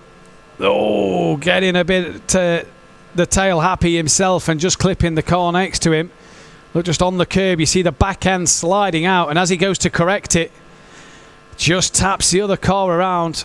And then I tell you what, talk about squeezing through a tight gap. Enrique Marinon now. Oh, yeah, that's not going to work, Enrique. And I'm sure Race Control will want to take a look at that one. Oh, hello. Yeah, that's a big one there, into the wall. Let's have a look from Fabio Vertiga. There's just a touch of wheels then that sent the red car flying, and wow, Fabio Vertiga there, how he missed that. And the man of the moment then, for the time being, Michael Schmiedl, race winner, Racer League champion, and an absolute beast on the track. Look at the joys there on his face. What a great drive from Michael Schmiedl today in this one. He enjoyed that one for sure. Absolute great scenes. And in Munich for him, and I'm sure every driver and representative there are very happy to see that their racing lounge has won effectively. You know, it's not a battle of the lounges, but in terms of everything else, it is. This is a provisional podium then, Michael Schmiedl. Your race winner from Alejandro Sanchez, Javier Loro, P3. But this is a provisional podium. We heard it from Alejandro Sanchez himself, that he hopes the Race Control are consistent, so we will have to see on what they decide, and they are very busy people already. But that is the way your top 3 looks then at the moment. It could all change, but as it stands, the man in the middle is your champion. There is our 3 stewards, race directors if you will, and I would not want to be in their shoes at the moment. A championship decision on the table here, and they have got some decisions to make, that is for sure. They're in Munich. A thumbs up, a peace from everybody in Munich there. What a delightful sign to see. As everybody just having a look on their phones and playing at the moment. And we can now confirm that the top 3 is the final result. And this man on your screen now is the Racer League champion. And what a moment that must be. Well, obviously, first of all, thank you. It feels obviously great. I mean, I was kind of worried after I think it was lap 2 or 3 when I had a touch with Alejandro Sanchez that I'm going to be given a penalty, but I gave him the place back and also left a few car lengths there so I wouldn't overtake him on the next straight, which would be unfair. So if it's confirmed, I can now celebrate, I guess. Yeah, that is confirmed. You are the champion. Well done. Talk us through today's race, because it was a very good race from yourself, very patient, and then you did the job when you needed to. Well, obviously the knockout didn't went that well because I was losing so much time behind the others, so the other quick drivers could actually make up a few places more compared to me. So that was a little bit depressing, I would say, after the knockout. But I knew that I had a pace, so I was just waiting for the opportunities, and it was again worth it. I mean, I wasn't that aggressive, but on the other hand, I wasn't even that nice to people as well, so it was kind of a balance, I would say. So yeah, it was enough, and I'm happy that I secured the championship on my favorite track. Talk us through the season, because it's been a fantastic season from yourself, by you. You've really drove brilliantly this season. to wrap it up, 3 races from the end is fantastic. Well, to be honest, in general, this whole year has been really nice to me. I would say it has been brilliant season right up till this moment. And but there are still like 3 races remaining, and I want to be on the top in those last ones as well, and also in the Battle for Glory race. So the work never stops, I guess. Look, that's brilliant to hear. I cannot wait to see what you do at Catalonia next month. Congratulations on the race win. Congratulations on the championship, my friend. Thank you very much, and say hello to Dave from me. Definitely will do. Thank you very much, and a very happy Mikko Schmiedl then. Champion and race winner here in the Racer League. And that then is a final result. And that is job done for Mikko Schmiedl then. And what a job that is. A fantastic race, a fantastic season, a very, very happy man. And he'll take that number 1 step this week yet again. And he'll be number 1 in the champion. That will not change for him as he re-puts the shoes back on. So there you go, once again. Bright green yellow gloves, no shoes, and a lot of fit and fast exercises. I don't think he can quite believe it. It's not sunk in for him yet, I don't think, by that expression there. Oh, what a season, what a race it's been. And yeah, fantastic to see. Fantastic to see. If you've been a part of Racing Unleashed throughout this whole season, you'd have seen this man dominate. He's had a few moments where he's not been on the podium, such as Brands Hatch, but he's been fantastic elsewhere. I've had the privilege commentating on him at Mugello and today, and it's been fantastic to watch and see him race. He has been by far a cut above the rest, you could say, in the Racer League here this season. Absolutely fantastic stuff from him. So then, we're getting ready for the podium, and here comes Javier Loro then to step into the podium for himself, and that, it'll be a fantastic P3 for him, and a job well done. The minute he gets his trophy given to him, where is it? There it is, there we go, and a P3 for him, a round of applause, and a very, very happy man. I'm sure that'll go on the mantelpiece at home with a place of pride.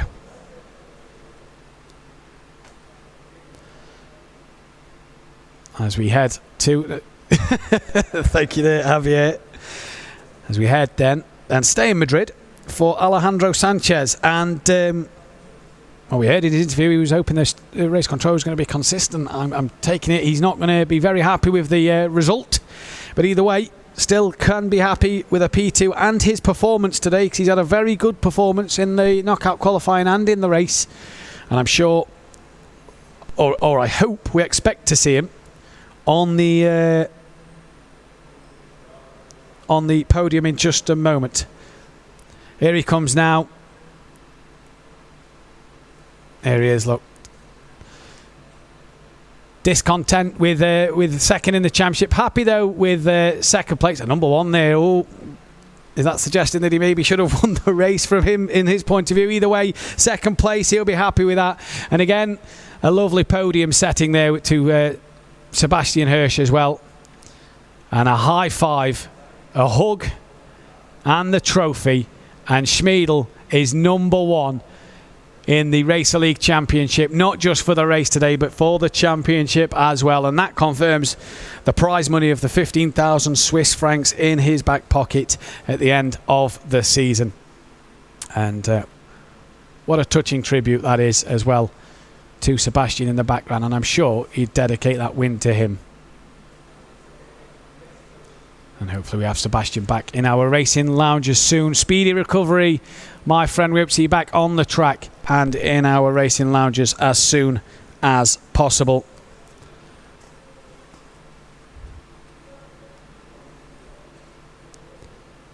What an epic weekend then here at Racing Unleashed. Challenger League and Racer League, tick them off your list, because Spa is done, and we head next to Catalonia next time around in September, the 24th and the 25th. If you want to be a part of that, you can go to the Racing Unleashed website, apply to qualify, and then come to one of our racing lounges in Madrid, Calm, Munich, Zurich or Kemptthal. If you qualify, you'll be in the Challenger League on the 24th of September. The Racer League boys will be back on the 25th. 25th, and I'll be super pleased to be able to tell you that I'm bringing you the action for that one next time around. Cannot wait to get that one underway at the Circuit de Barcelona, Catalunya.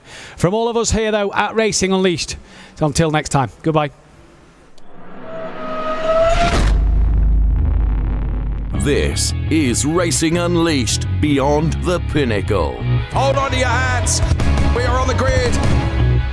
Who is going to be king of the late breakers? Excellent onboard shot. Michael Spiegel is throwing absolutely everything at this, including the kitchen sink. Look at this. Absolutely brilliant stuff. Disaster strikes. Unglaublich. Wow, qué pelea. I'm loving this.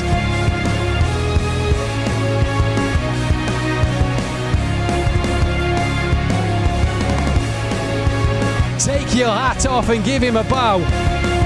He's already in the lead, and now he can sail off into the sunset.